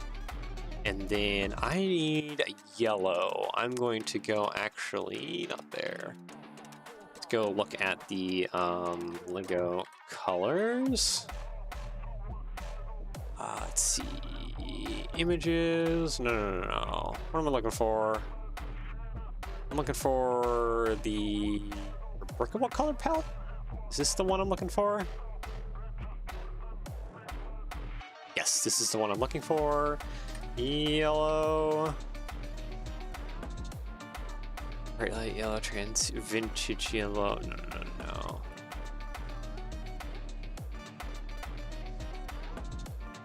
Here it is. So the RGB I'll just grab the RGB value for now, because that's all I need to focus on. I don't need hex codes or whatever. Just grab that, bring that over here, and put that into the RGB value. And then there we go. We have our Lego yellow color.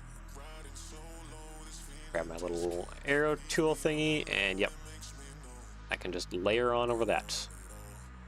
Never mind, I got that wrong. That should be technically... Oop, I didn't need the whole bar. Please break apart. Don't need all of that. I'm gonna have to refix my tools later after stream. Alright, so I got that wrong. That needs to actually technically be 48, so 6 studs long. I had the chain on, that's an accident. I'll just change the size of things. I don't want to change the size.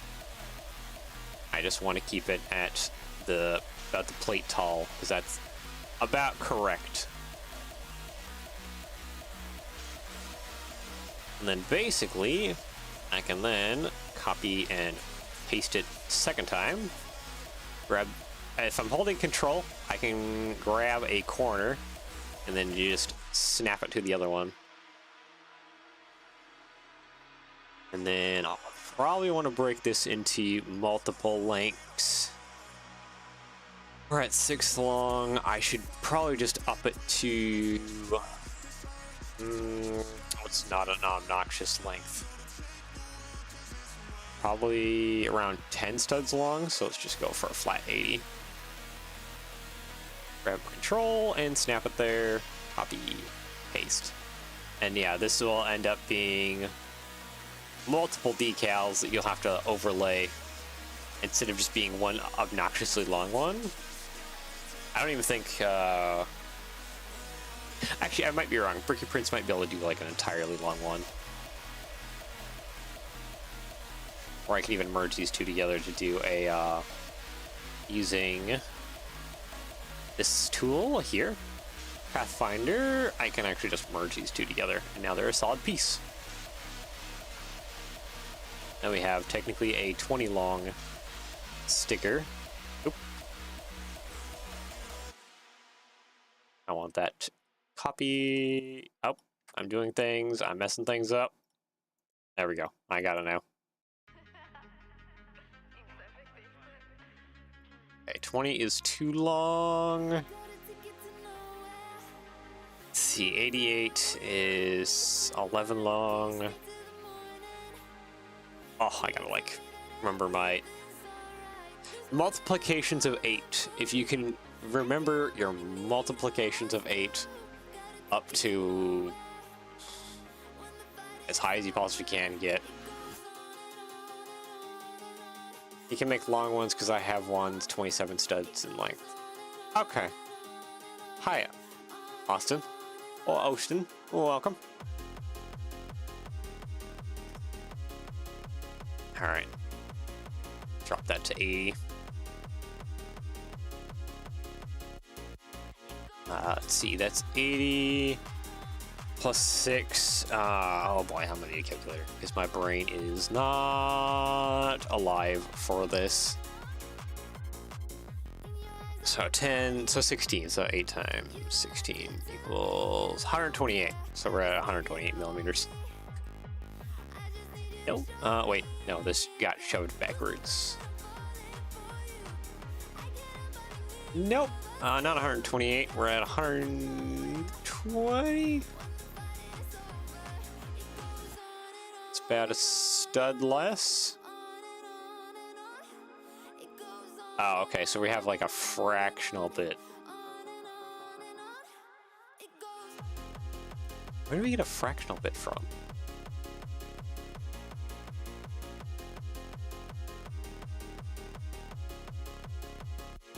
$160. This is 48. Yeah, that's correct.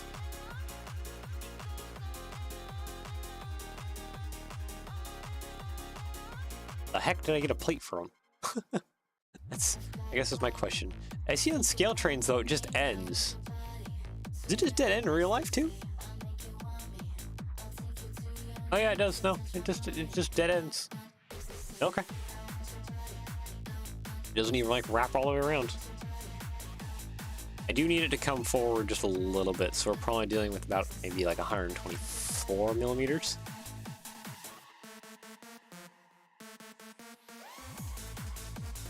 Yeah, 124 millimeters looks to be about correct for that bit. And then the fun part is that we can grab basically more or less all of these, copy, paste. Let's change the height thing to 0.8 and then just do black. Oop. Let me grab that and boop, there we go. There's our yellow and black stripe going all the way back. Now I gotta do this bit, which I'm not really looking forward to.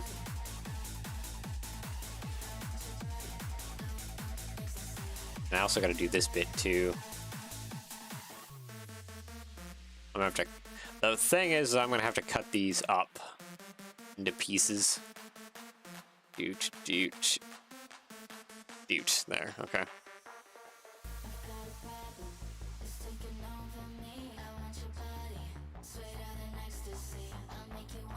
Yeah, put those down in there and drag that also back there. Flip that around, change the weight to 0.8. Oop, there we go.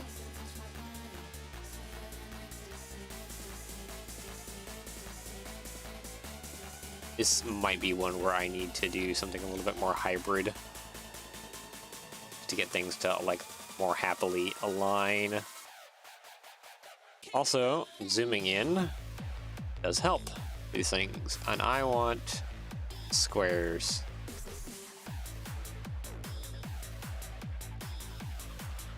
Yeah, I see I don't have things like perfectly lined. It's going to be a lot of finagling to get things to be more or less perfectly aligned. As best as I can.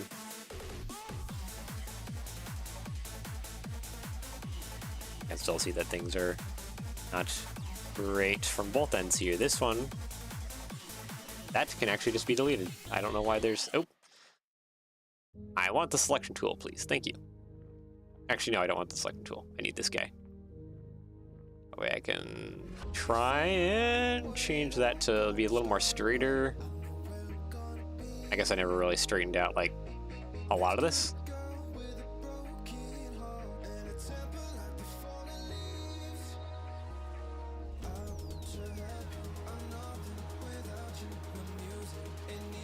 There we go. Okay.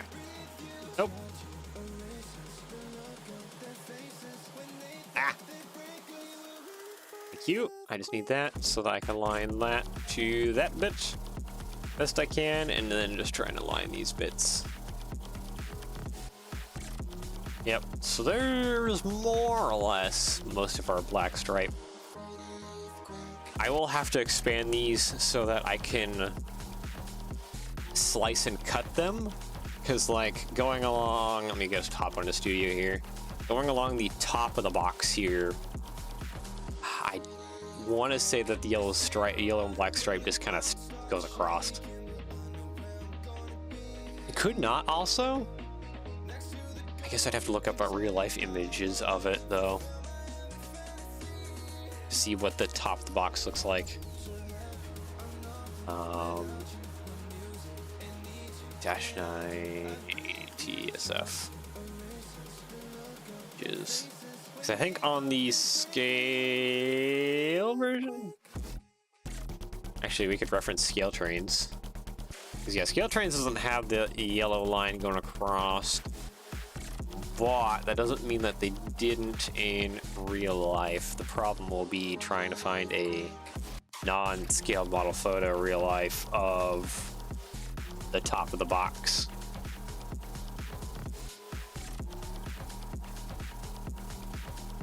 And that can be easier said than done.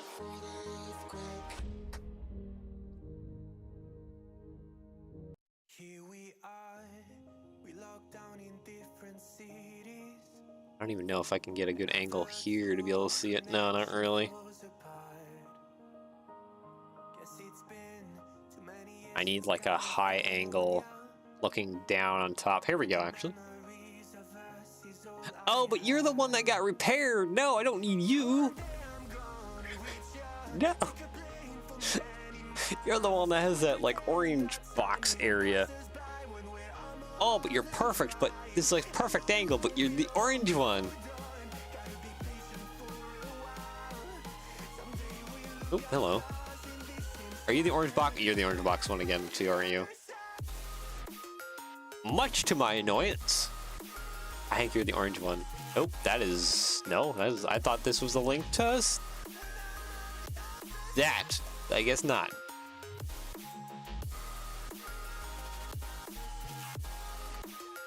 A BNSF unit.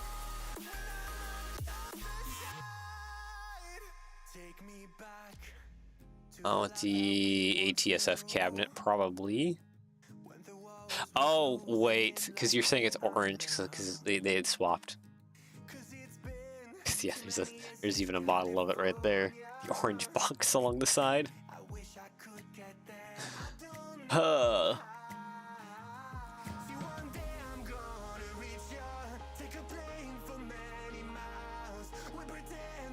Yeah, that's actually probably where it came from, didn't it?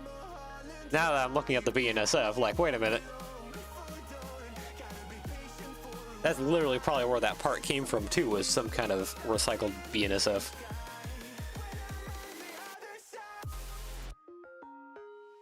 Yeah, because see, on this one, I can see that they have the yellow and black stripe going across on this scale model. Shop parts catalog.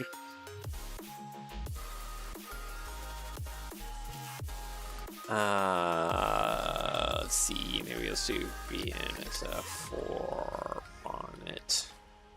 Oh, I wore a bonnet, didn't mean to do that.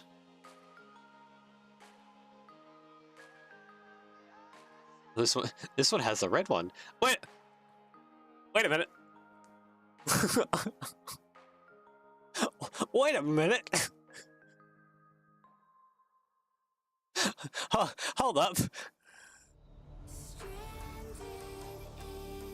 Warehouse and find whatever is available.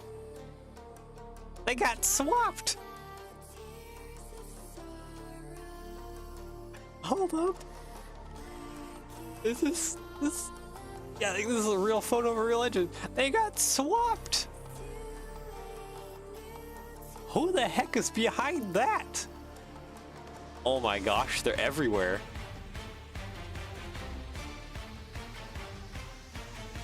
I even see an orange vent back there. With overhead photos. I do it on hood doors too. Okay, so BNSF 4929 and little war bonnet here 726 need to swap these covers. They have they have the two covers. That's hilarious.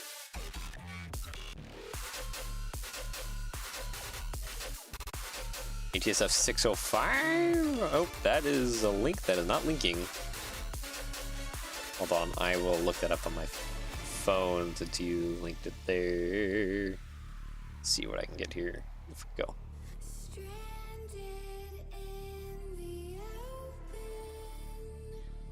Okay, yeah. Alright,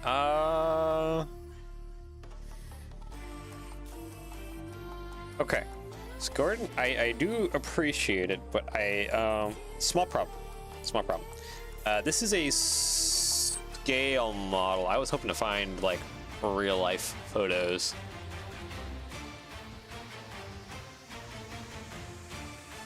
You send me another link? I feel like my Discord is being a little funky. Lego version of these someday. Oh. Oh, those are the GP35s that I think you wanted. Or is that the other guy? So many trains to build.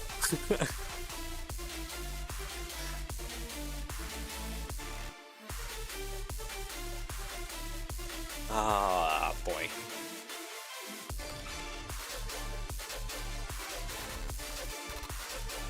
Nice if I could get like an image of like one of these like passing underneath a bridge or something, or someone just kind of looking down on top of them. Oop, hello. Of course you're missing your orange bits. You're the orange box. Can we like not? No, I'm looking for them as well, but it shows you how they are painted. Yeah, I'm just... Because different scale modelers, different scale people who do these scale train stuff, seem to do the top of the box different, because scale trains just has it as a solid red color. It's Kato or another one that actually has the yellow, black and yellow stripe continue across. I am just looking to see if there's any real life photo. You know what, I should probably just do it here, maybe. Maybe we can get our answer here. Any real life photo of these things, because that would be my best reference. I think I just gotta go kind of down the line. 601? No, there's no like top, kind of like 602. A lot of these are the same image. 603?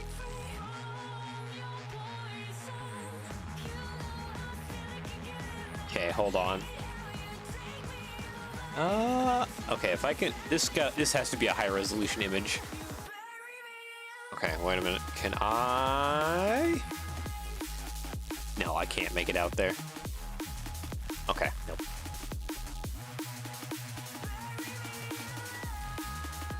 Sometimes when you're doing the decal stuff, it is just a lot of like Googling and just looking at things, trying to find the most high resolution images you can for like little bits of text and things like that. It can be obnoxious sometimes, depending on the level of detail that you're trying to do. You're an orange box. You're the orange box one. Why are you the orange box one? Okay, let's skip ahead.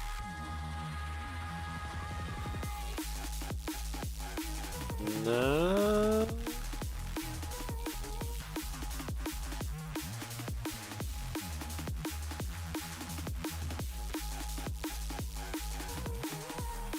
Just the other side of the loco. Yeah, that's the part that's killing me too. There's wonderful overhead shots, but it's on the other side. Just gonna kind of skip around a little bit here, because it's like, just give me some kind of good overhead shot and not have the orange box. I could appreciate it. So that way I can look down on top of that box. Oh, hello.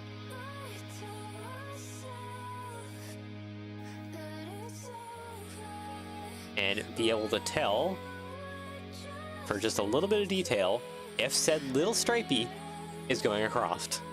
Now I could just do it anyways, and it could be just totally an option, but I feel like... Yeah, no, I wouldn't be able to tell here either because of the shadowing. Dang it.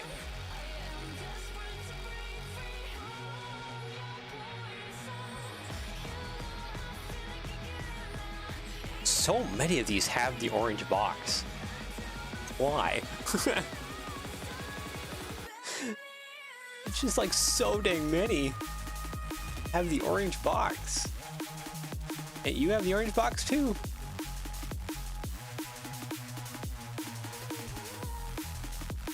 Like, oops, all these now have the orange box. I told you why, I know. And the orange box is annoying me because it's just like, I just want to know if the little sticker goes across. That's all. Why is it so hard? Orange box. They all have it. It's all of them. Maybe I should just give mine an orange box too. Give up trying to do full scheme. and just do orange box.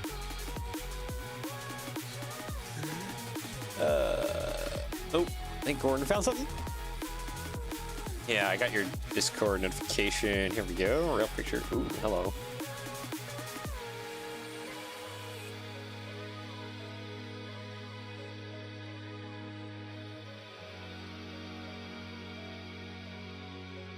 Messenger. Oh, you guys are both spazzing me? Wait, did you guys find them both the same image? No. You did not.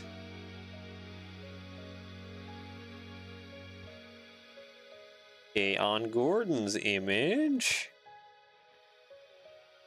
I don't think it actually does have the stripe going across the top. Line crosses the top? Maybe it does. Ah, it's so hard to tell. It's almost perfect. I wish this image was just a little higher. Okay, now let's see. What about, oh wait, this loop. I know this loop. And... Okay, 607 has the orange box. That's the first one I looked at. You know what? I think it does have the stripe going across the top. It's just barely there. Like, you could faintly see the yellow. Yeah, I think you're both correct. I think he just barely. Man, I wish there was better images of this thing. Yeah, I think, yeah. Both. I'm looking at both Gordon and your images, and I do think the yellow stripe does actually go across. Alright, well, back to Illustrator. And yeah, so I will have to expand this and cut the so let's grab these bits. Actually, I think I'm gonna have to do these a new way. Nope, didn't mean to do that. Give me these. A little bit to my annoyance, but I do think I need to take these and let's shrink them down to a width of 8. Thank you. 8's too long. I need to shrink them down to a width of 4. Thank you. 4 is half a plate. Copy, paste. Width of 4, please. Thank you. Yeah, see, this is layered over top, range, send backward, boop, there we go, layered back. Copy, paste, and then this one, I have 2 options for this one. The easiest is actually probably just to grab this rectangle, move it to the bottom. Seeing it with a video than an image? Probably. You're probably not wrong, Gordon, on that part. As for how the distance between these 2 lines, it looks like it is... Yeah, I want to say that that is 9.6, which is a brick tall. So width doesn't matter, height's what matters. So I want 9.6, please. Oh, I accidentally put another rectangle. Didn't mean to do that.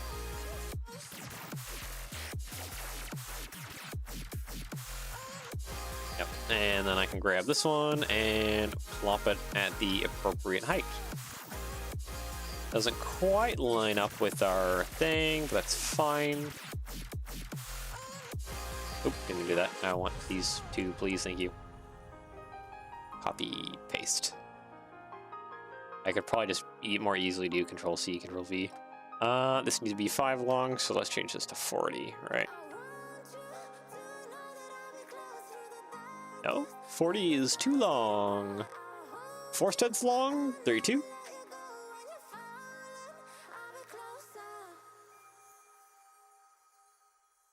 A little less, actually, than 32. We probably want about 28, be 3.5 studs long. Oop, didn't mean to do that. Give me this, please. Thank you. One thing you can do, too, if you're getting kind of annoyed with trying to grab multiple bits, is you can group them together. And when they're grouped together, they'll always just stay together. So that's another thing. This thing, I think I need to actually jump up to, oop, not 390. It's probably 30. No, actually, can I go back to 32? Nope, not 30. 23. 32, please. Thank you. There we go. Okay. Well, that kind of helps with things. Let me grab both of those. Group. Copy. Paste.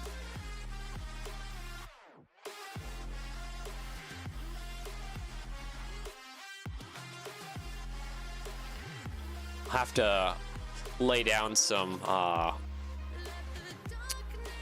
basically some blocks, basically to act as some Lego math here to try and get things evenly lined up.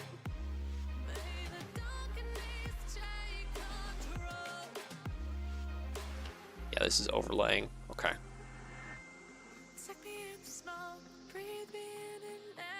So, what does our studio model have to say here?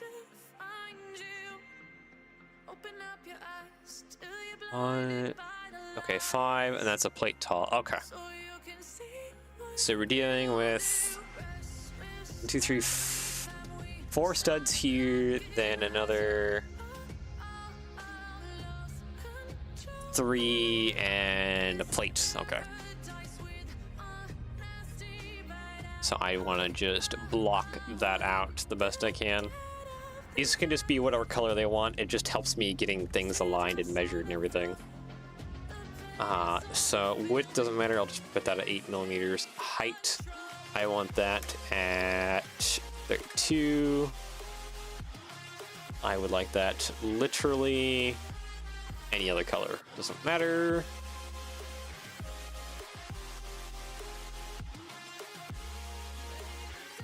This is more or less just for my sanity.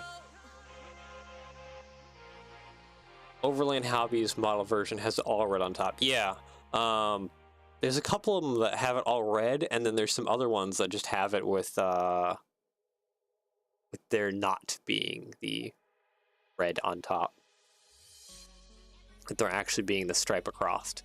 So, scale model-wise, it varies, but I think at least we can confirm that real life-wise, that some, maybe not all of them, but some probably have them with the stripe going across the top of the box.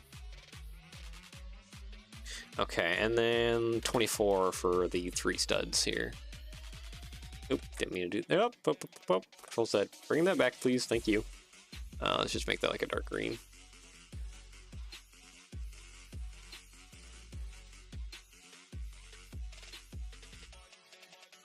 Arrange, send backward, but I'm going to use the control in the parentheses to send it backward. There we go.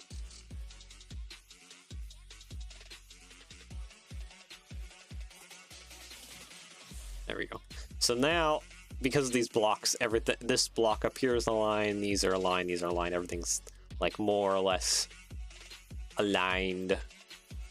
So that can help me with trying to lay out this curvature, and of course that curvature too, which is easy enough. Right back, there we go. Boink. I think that's the outer curvature. No, this is the inner curvature. This is the inner one I have, and that's the outer one I have. There we go.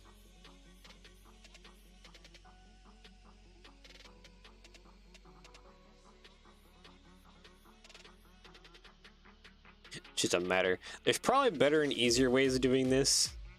Again, I don't have them skills.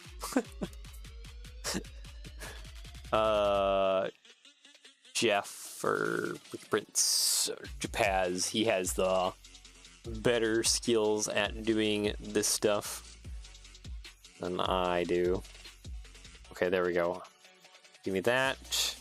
I need to there. There.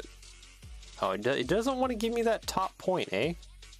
Alright, well, I will just ignore that then for the moment. And then try and drag it. There we go, now locked on.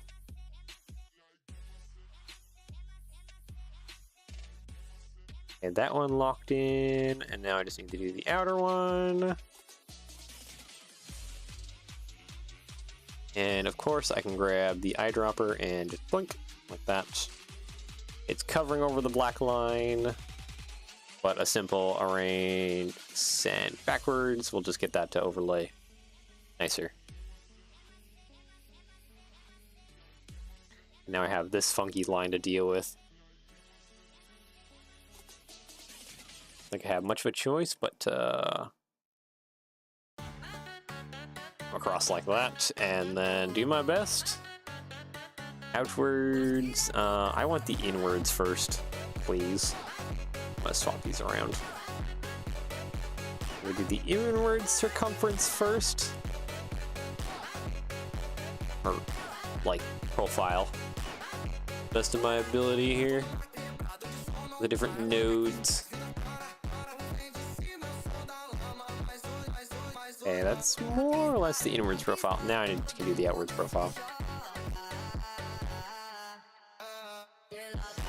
Of course, adjust and play with it until I get to some point that feels good.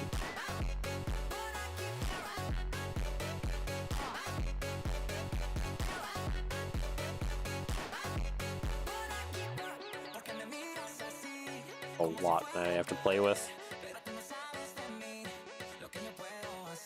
Also, the scale trains thing is missing. It has a hole right here. Unless there's a vent right there. Maybe that's a vent cutting in there. Okay. Here, man. I take my words back. That's probably just a vent sitting right there.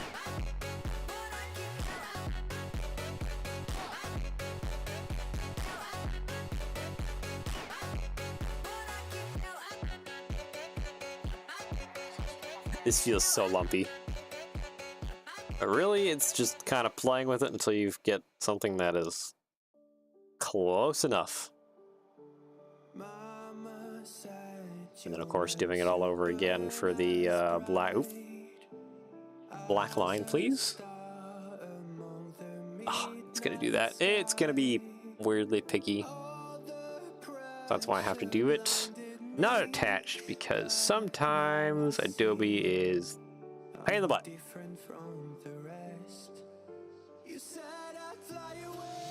And I'm just going to attach that there. Attach that there. I want to paint this black, please. This corner attaches there, and this one attaches there. Now I can go about doing the thin black stripe on out of here.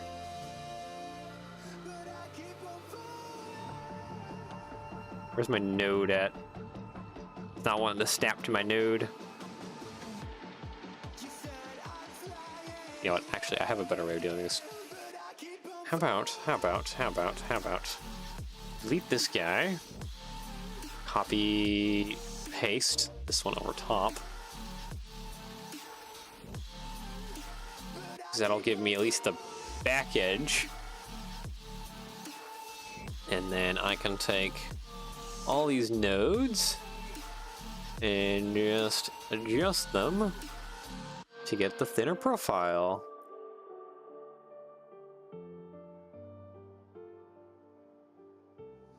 Kinda like this. Oh, why are you doing that node? It was like 3 or 4 nodes. Okay. You can delete nodes though. So I can just hover over it and delete that node. Delete that node, delete that node. And there we go. Again, just play with it till you get something that looks correct.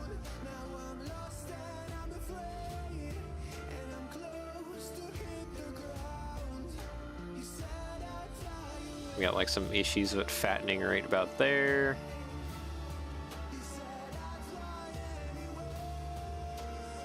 Okay, I don't want to probably play with the outside node, but that Looks about as accurate as I can get.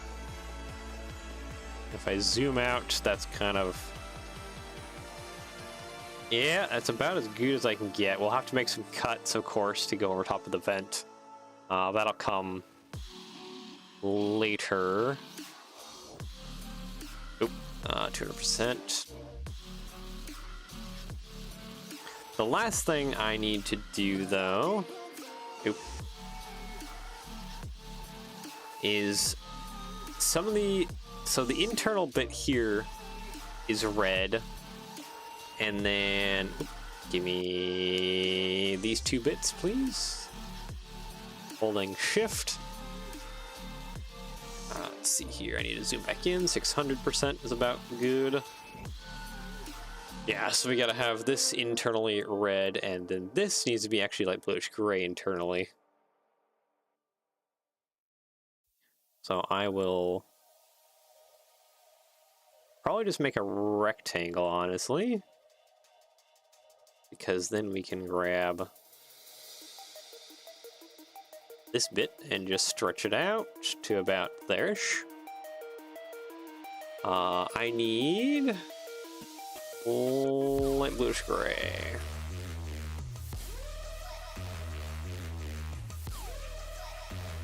Modulux, nope, light bluish gray right there. There is the RGB code, Control C. Control V, there we go. And then we will just put that, holding down control and using our brackets, put that behind. There we go. So now we have gray there. Oh, hello. Check your DMs, Gordon. What's up?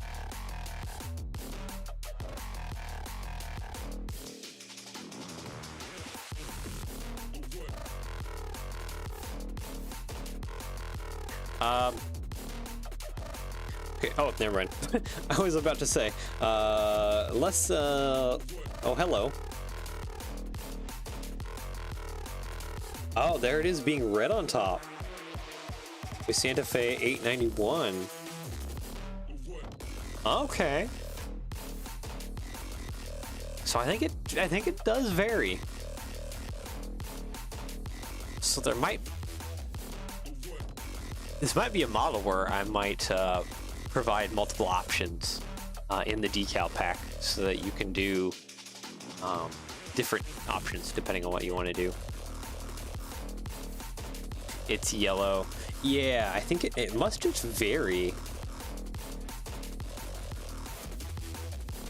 722. So yeah, on your shot of 722, it's yellow. And it doesn't go red all the way back.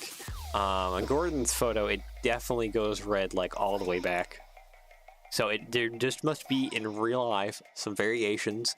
So technically then, both the scale trains version, which has the red going all the way across, and the other scale versions having the yellow line, is just a matter of what your reference is. I don't think I know exactly what 600 is. Hello.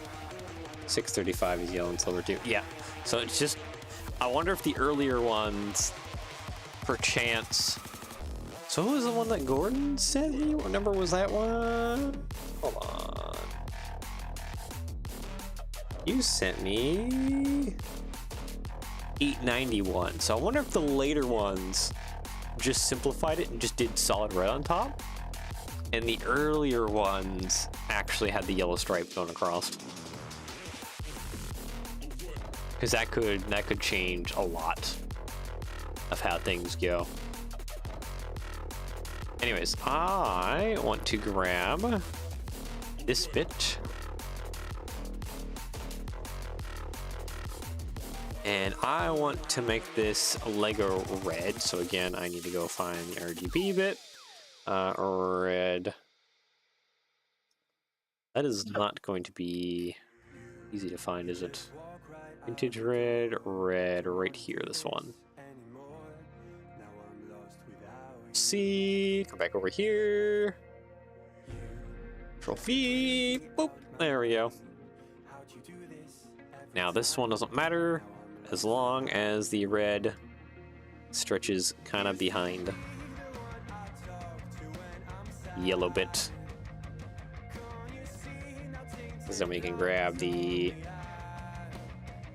bracket and while holding control, pop it back until it's layered in the back part.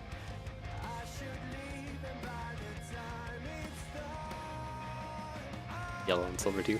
And then there we go. We have our little yellow stripe and we have the little war bonnet lump kind of going back behind the cab. I guess now is as good a time as any to start. Is it a good time as any? No, because something else too for like the Santa Fe. Usually, Wikipedia a lot of times actually has SVGs, free SVGs that you can use. Other places just have like. So Santa Fe SVG images.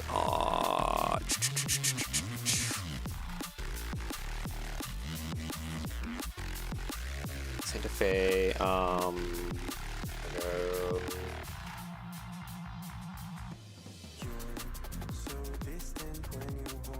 Specify it.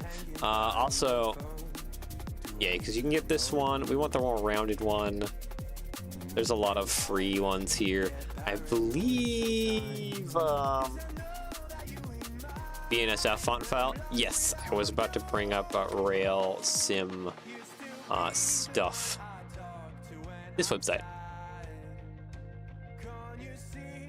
I do not understand the lack of photos of that section locomotive.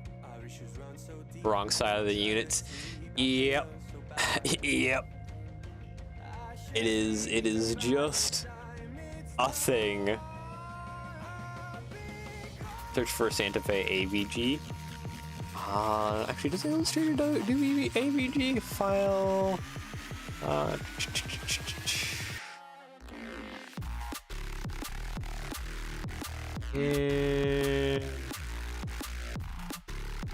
thought there was an import. AVG, SVG, yeah. But anyways, I was gonna mention Railsim stuff because right there, you got like the Santa Fe one, and these are great to have.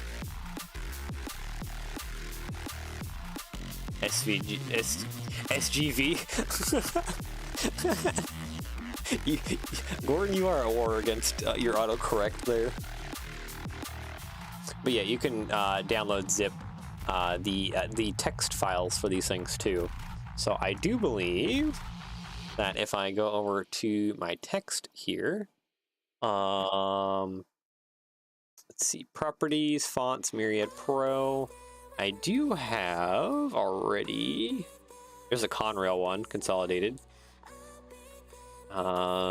Durango.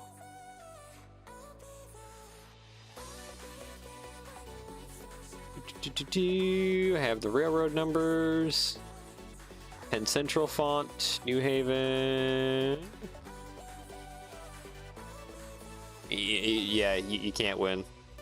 Time to start spelling out whatever and just having me guess whatever it is.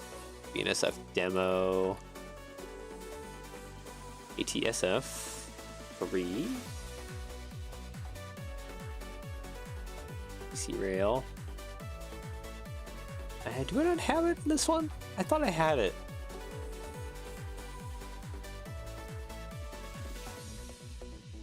I might actually have to go get it for myself then.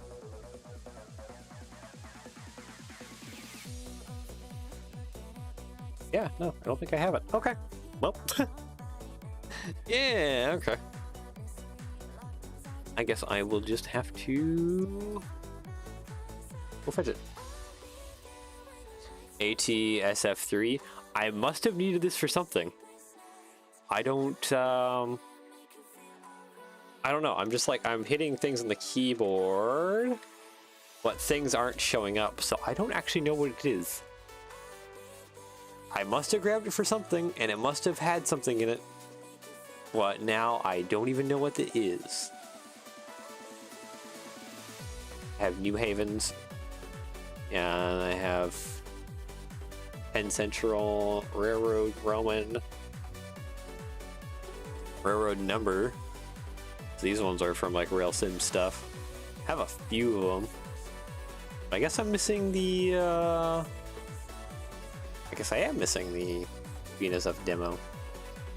Okay, well, I guess I'll grab that real quick. Unfortunately, I just don't have that.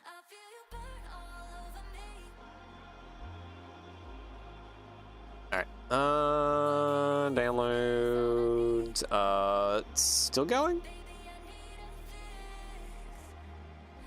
You need something? Yeah, keep, go. Do your thing. Thank you. Okay, type file, font file. Yeah, this should have the Santa Fe mixed in here somewhere. Right?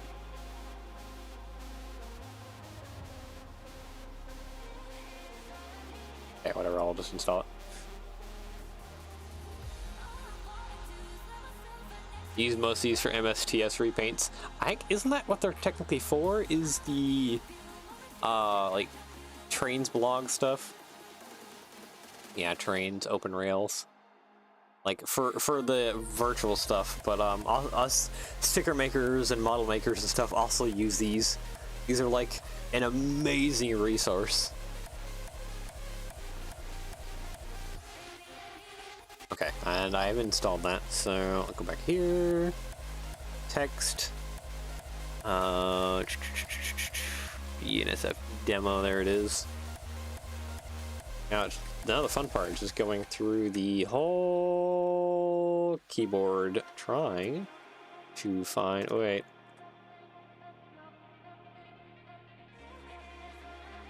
Okay, we have those. What about? Do you not have?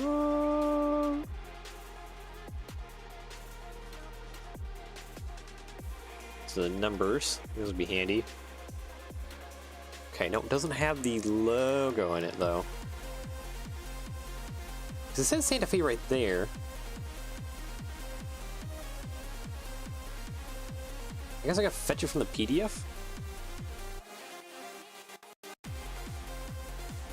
Santa, yeah. What about the more rounded ones?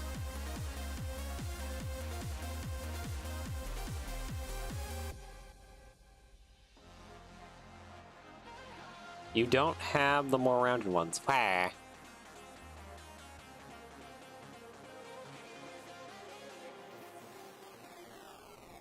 Overlay it. What do you wait?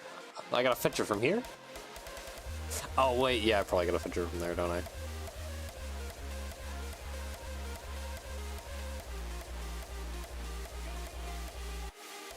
Aw, probably the PDF file. Or not that. No. Overlay it.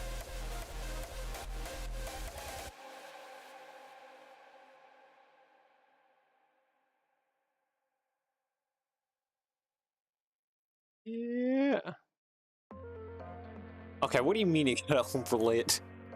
Because I think I'm missing something, because usually it's in the text here.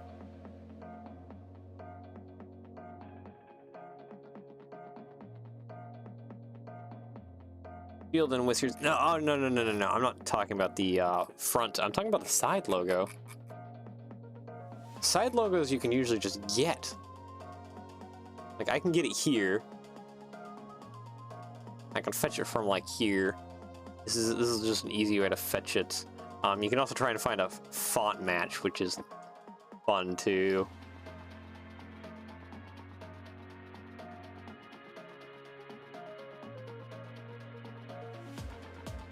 So a lot of these places just have... Yeah, except the only problem is... The problem we're having is we gotta have the rounded kind of version here, not the squarish version at the front. We're looking for the side one, not the front one, the side one. I think that's where we're getting off on the wrong foot here. It's the side one is what I'm looking for. I think I already have us. I'm just gonna go get my old Santa Fe. Because I already have one made. It's just a matter of finding it. Lego stuff, Illustrator stuff. Oh, buddy. Actually, no, it would be Gunderson decals. Southern Stack Salt, CCX, TTX. Conrail? No. No, who had Santa Fe?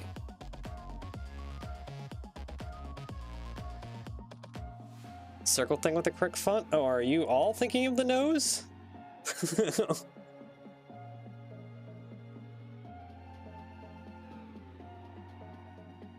Are you all thinking of the nose and not the... Yeah, the circle thing with the thing, yeah. Messenger. Yeah. Yeah, it's right there. I know. It's in... It's the thing is it's on the PDF. Yes. Are you... I'm probably having a hard time. Yes, you're talking that it's on the PDF. Or like on, not there. I keep clicking the wrong thing. Sample. The JPEG. It's here on the JPEG, but I can't rip a JPEG. JPEGs are not easy to rip. Yeah, SVG would be better because I could rip it here on the PDF. I could also rip it if this is not just a singular PDF image embedded into the, or JPEG image embedded in the PDF. Link to the SVG file. Type it lowercase. That was lowercase. You got the cigar bands. That's uppercase. Yeah, they just don't have it as like a part that you type in. Unfortunately.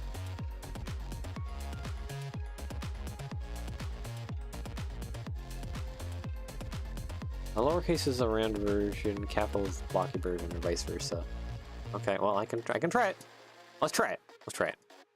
Okay, we're on BNSF demo. Yeah. Okay. Lowercase is the square ones.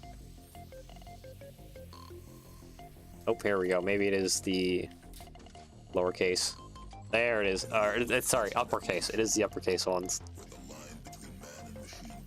It is the uppercase. Also, thank you, Gordon, for sending me the link. Yeah. Yeah, told me. Yeah, that was probably my bad. I'm struggling today. We're having a wonderful first stream about me doing sticker work. This is going fantastic. Use this font dozens of times. Because we have a Santa Fe fan here in the stream.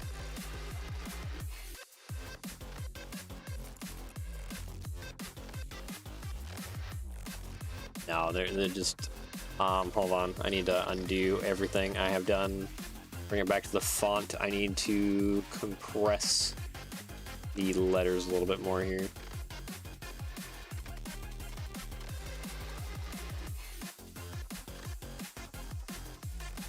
Literally laughing. Because I face palming like the entire time.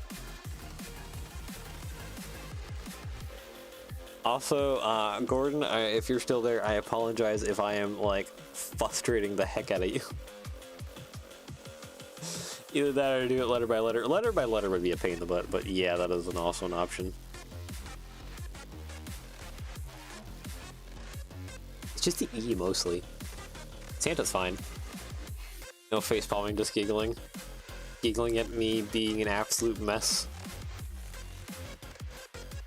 Anyways.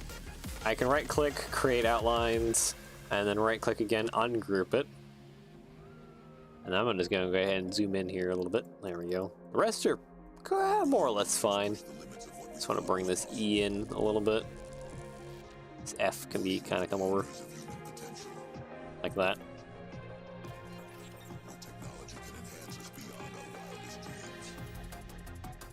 Kerning needs kerning, yeah. Whatever that means, yeah. Whatever your autocorrect is doing this time. Oh boy. Anyways, I'm going to align to the vertical alignment. There we go. Everything is all now aligned. Good. We can doesn't want to group here, so object group up here. Space between the letters. Oh, that's the name for it. Anyways, I'm gonna grab the eyedropper and just boop that. There we go. Now we have Santa Fe along the side.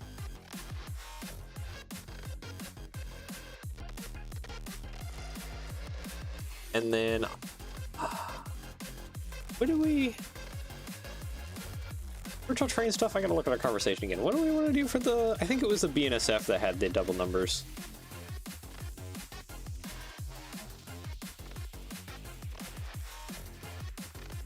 Oh, no, that was, the double numbers was the orange and green BNSF.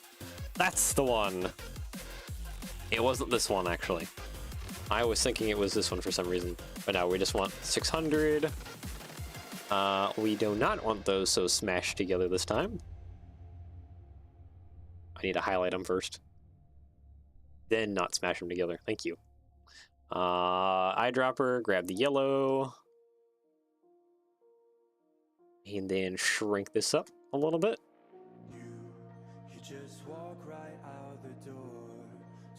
We did both because you were going to do ATS of BNSF versions eventually. Yeah, no, but I was more meaning the orange one. Was the one that I was going to do 1000 originally, but you wanted 4723 because it was featured in a game. That's the one I was thinking of. Okay, so yeah, we want ATSF 600. And now finally time for the front, which I got to reference the PDF for. So I want probably the wideband, which is the dash. All right. So I need my toolbar, and my toolbar is right in front of me. I'm not used to them being here.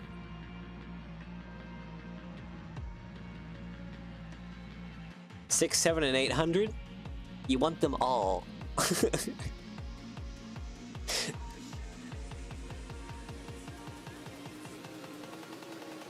It probably wouldn't be a bad thing if I probably started including like full numbers with like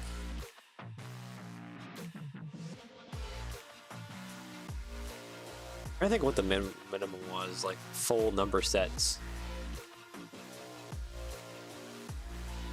I mean, we did say it, but for the BNSF version, yeah, the dark green and orange BNSF version. Nope. Anyways, I want the dash, please. Oop, not that. There we go. That's what I want.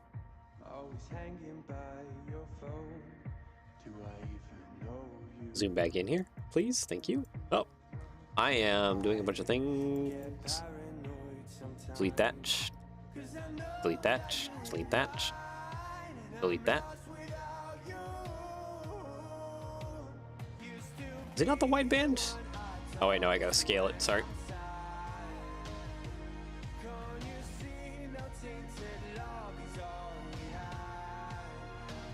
Yeah, no, it's that one. Do like model trains do 1-0 singularity, and people can cut the numbers out for custom road numbers. Yeah, it probably would be good to just maybe do like whole number, because I like the whole number, but then also do probably like the full layout number. I could just do that like 1, 2, 3, 4, 5, 6, 7, 8, 9, 0. Control A. Actually, wait, I gotta grab this one. Hold on. What's the number font here? 9.3 millimeters. Control A, Control C. Come down here. Control V. Boop. Do spacing in between, probably around 200.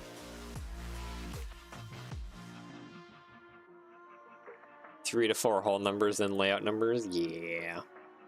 And then, of course, grab the yellow. There we go. Oop. Didn't mean to do that. I still had the eyedropper in hand, but yeah. Basically something like that. Lay it out. Then lay out the cut lines over top of each one. Could be a pain in the butt, but I'll get to it eventually. Okay, so this thing, I need to create outlines. Copy, paste. Oop. And then what would happen if I just yellow?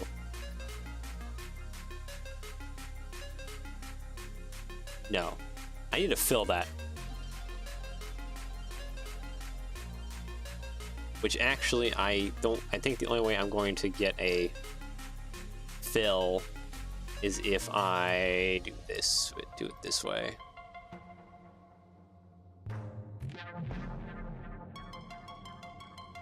Not the thing I was hoping for. Now I need. There we go. There we go. Now allows me to overlay.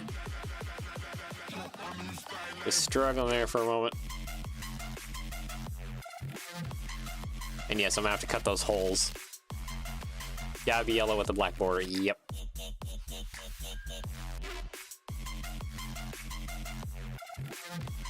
I gotta zoom in on this because this is not gonna be easy. And then the little red holes are they gonna be probably the only problem.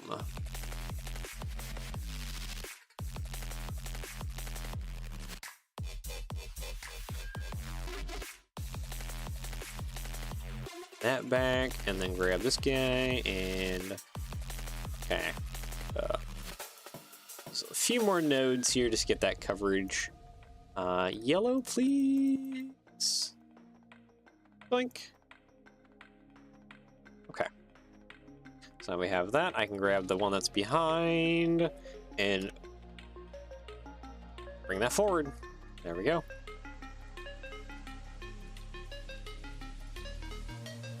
Ungroup. This is okay. I need the hole here.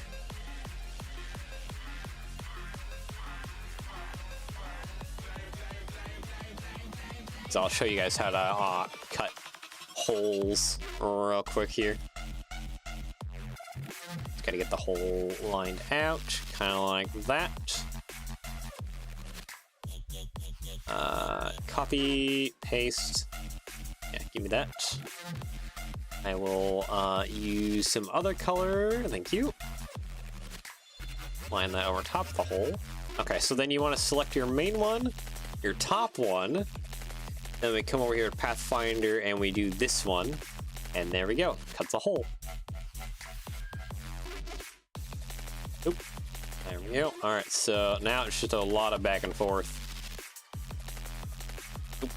Go on, bring that to front of getting this. Let's see, transform, reflect. Okay, and now it gets reflect to the other side. Just gonna color this in again here. Again, there's probably easier ways to do this. I'm not the most expertise when it comes to this program. I just basically know enough that I can do some decently well sticker work. So I may be teaching you guys bad habits. That could be very well a thing. But, yeah. Alright, I need to bring that back forward. Thank you. Okay. Paste again. And then I want to transform I need to reflect vertically this time.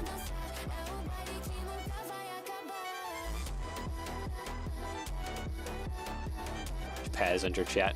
Yeah, Japaz could enter chat and get after me for teaching you guys all wrong. That could be very much a thing.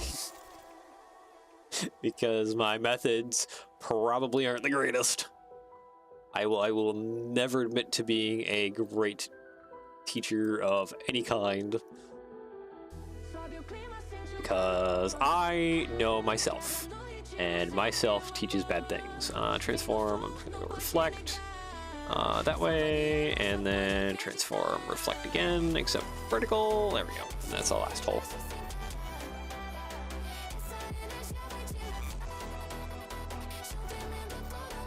This has been a lot longer stream, but that has actually been it's kind of all right because it's been a mess of a stream. Yeah. Oh, stop that! I don't want to focus it. Thank you. There we go. All right, we got our holes cut. I mean, to be fair, no one else would probably stream how to do this. Yeah, probably not. I might be a fool. I might be someone who's not doing an actual, like, you know, video. I should probably have, like, more of a video on this with, like, a script and more cohesive than, like, ooh, look, trains. What's your favorite train? Oh, you like this thing? Let's go Google it.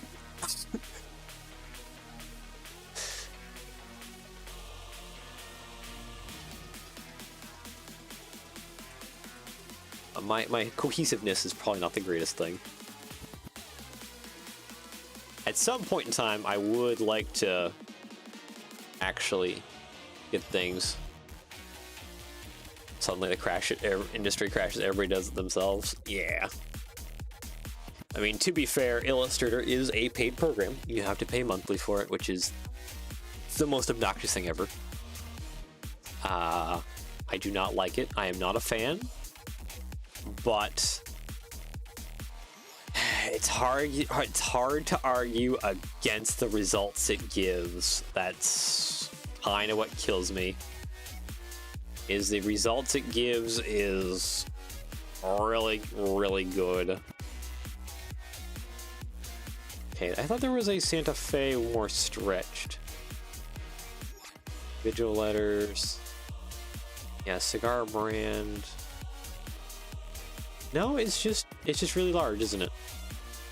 Okay, no, it's just really large.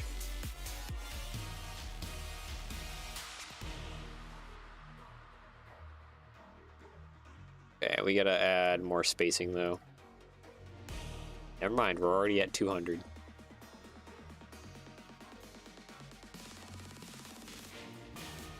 It's just really long, isn't it? That might be close enough. Right now we're looking at nothing more than just pixels. Okay, anyways, I want to take these two bits, group them together, and then we're going to take this bit, and we're actually going to just use the align tools here. Ah, I forgot. Always make sure that after you're done doing your text stuff, because this will have a weird offset, you want to just create outlines, and that'll then it'll more center, and then we can group it, and there we go. Get rid of that, get rid of that.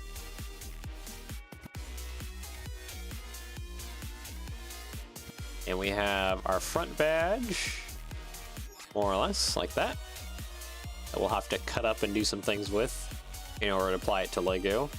And we have our side banding, we have our side logo, we have our side number. I think that is pretty much all. I do want to, what was the last thing I wanted to do? There were some other decals I wanted to grab, hold on.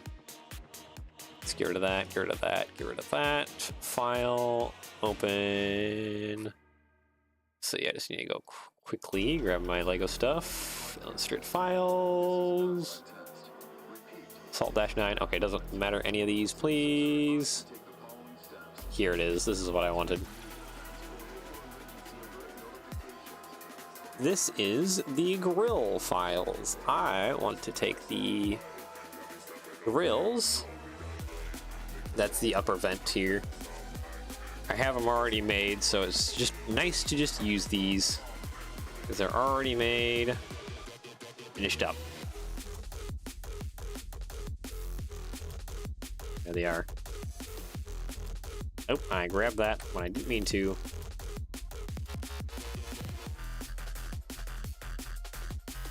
I just want the vents.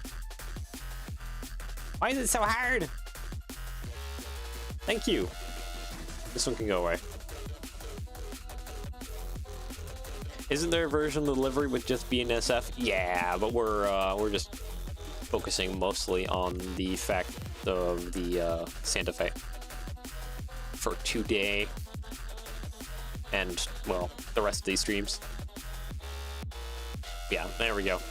Now I have the little vent thingy up above.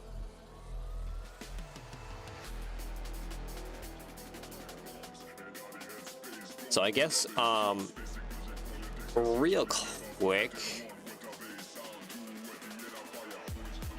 that called the fake bonnet because it has BNSF here instead of Santa Fe. And I think it also has BNSF on the front. Right? I think that's it.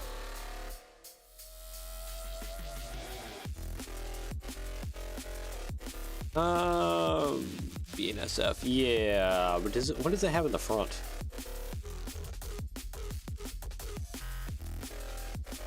Oh yeah, it has BNSF just really stretched out across the front. Oh hey, there's Ferromix back there. Just an odd little thing, there's Ferromix back there.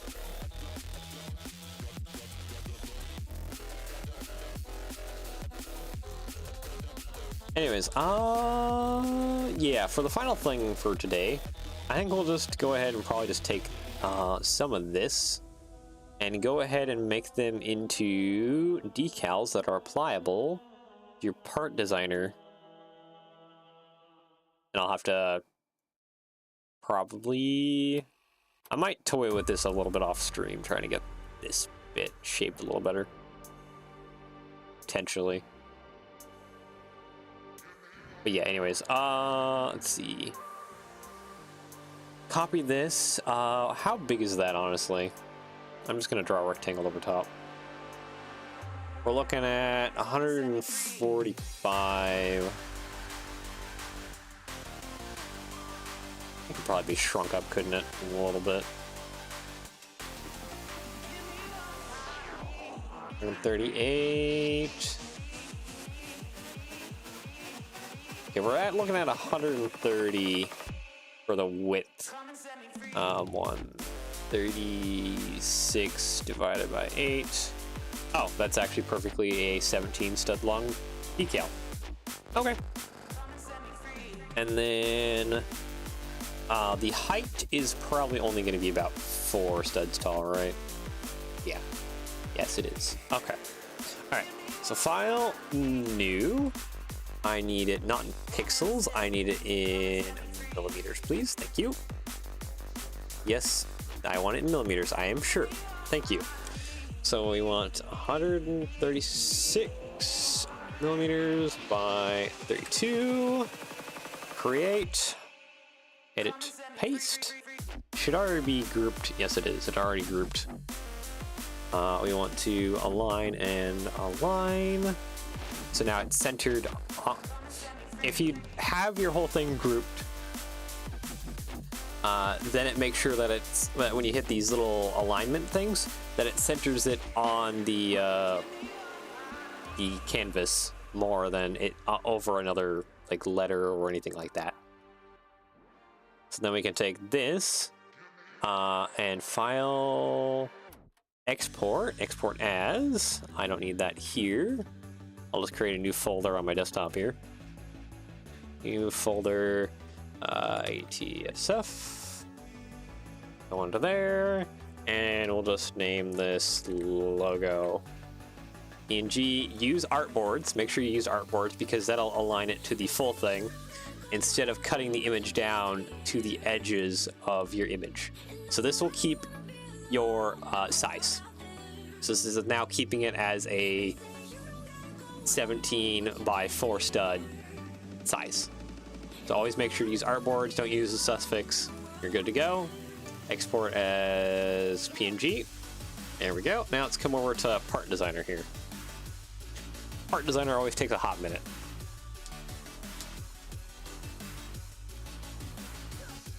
To load.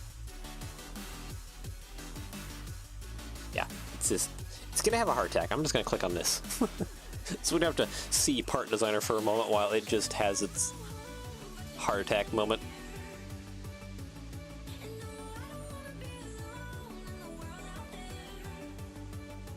Yep. It always takes like a while. I don't know if it's my version of... No, I'm fully updated. Part Designer is the only thing that I can follow. See, import PNG into Studio. Yes, I will kind of give you a rundown of how I go about it. As soon as Part Designer loads. I'm just waiting for Part Designer right now. That's the only thing I'm waiting on right now. It's Part Designer.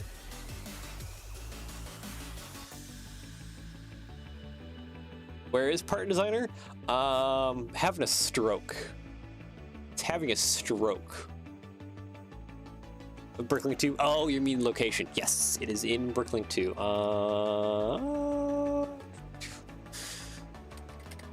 Because usually there is import of not a raster file. I think they only can do PNGs, but I'm not 100% certain about that. Yeah, okay, so we have Studio, we have Early Access, and then we have Part Designer. This is Part Designer. This is the side load. This is the side program. The Studio that allows you to do stuff with custom parts of all kinds. It can be a little funky. Are you done having a heart attack? You are done having a heart attack. Thank you.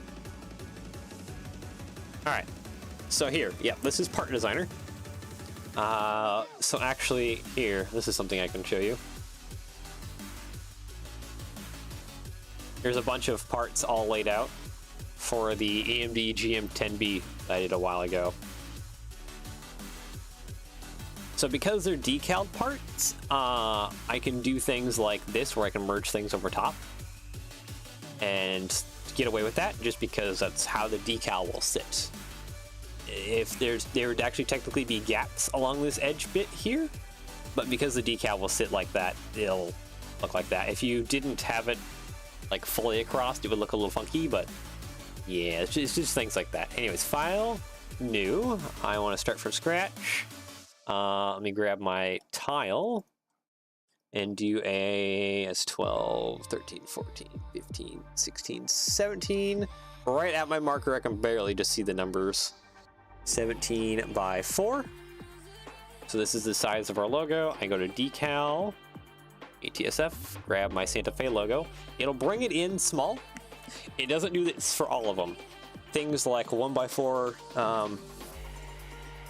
decals and like smaller, it'll actually bring it at the correct size. But you can go ahead and plop it down, hold your shift, drag it up, drag it down, boom.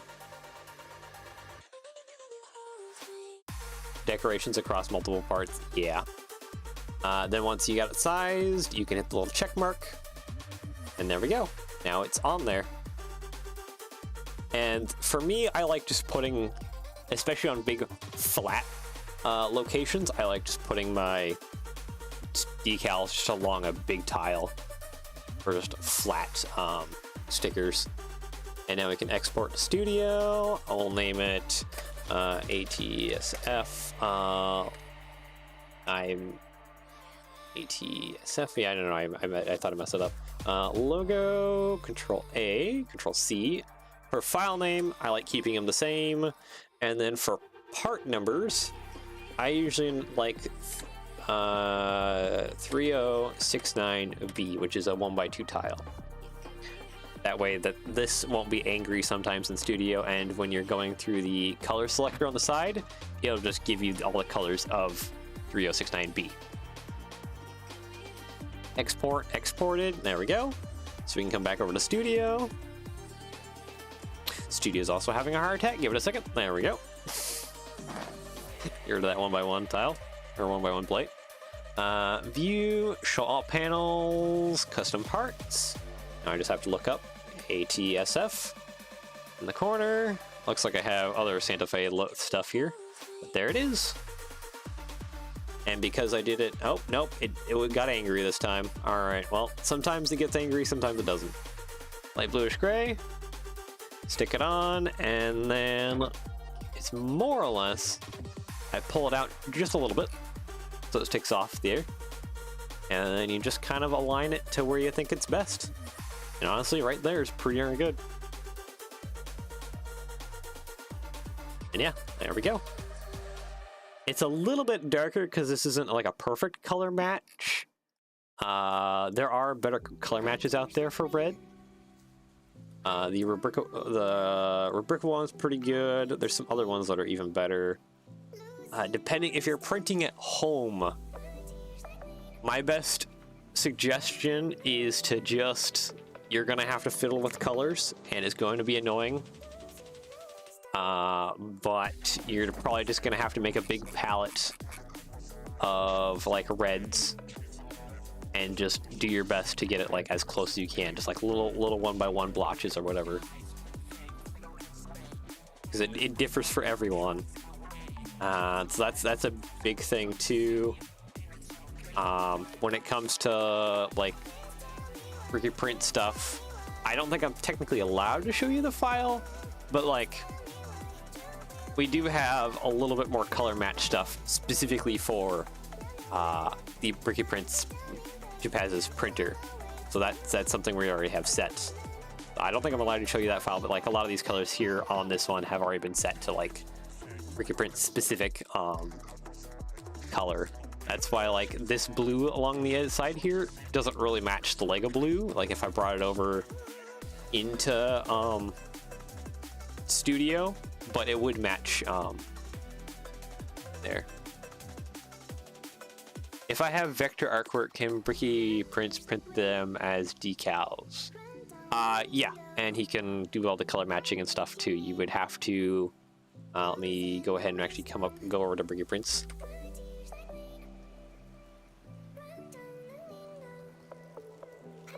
So go ahead and do custom request and fill this little thing out. And you can email Bricky Prints about any decal stuff you need. And then it'll either be me or Jeff who takes care of it. Generally Jeff. Jeff is usually 99% of the time the one who takes care of these things. Sometimes it falls to me. But yeah, I think for today, because we are going on overtime today, I will go ahead and file, save as, save on your computer. Boy, I'll just quickly save this stuff. Yeah, I've ordered custom mashups of existing decal stuff. Yep. Let's see, I'll just name this ATSF-9. Just save that real quick so we're all saved. Yeah. And we're all good. Alright, well, I think for today, we'll call it good there. I'll probably fiddle with this little bit here, see if I can't even it out or anything. Somehow. I'll see what I can do with that. Otherwise, yeah, that is kind of a taste on how I do decals. Friday, I think I'll bring you through a little bit more of the decal process, like cutting larger decals up and all that jazz. And then once we do decals and renders, that's when I move over into instructions. I always do decals first. Decals first are my more important thing, at least for the first one. Because once you get one down with the instructions and you're just doing different schemes, it's just, you already have the instructions. You just change the colors, maybe change a few parts to where you have to edit the instructions, but there's very little other work that has to happen. Yeah, anyways, I'm blabbering on. I will, I guess, for decal stuff and instruction stuff, I will see you more on Friday. Nice intro. I don't feel like this is a nice intro because it's been a disaster, but that's beside the point. So yeah, I guess without further ado, we'll go ahead and stop there. And yeah, I shall see you guys all again next time. Enjoy the rest of your day / anywhere in the world. Take care, and yeah, I shall see you all again soon. Bye-bye. Have a great week. Yep, you too, Gordon. You too, everyone. Intros generally are. Alright. Yeah, talk to you later, everyone. Bye.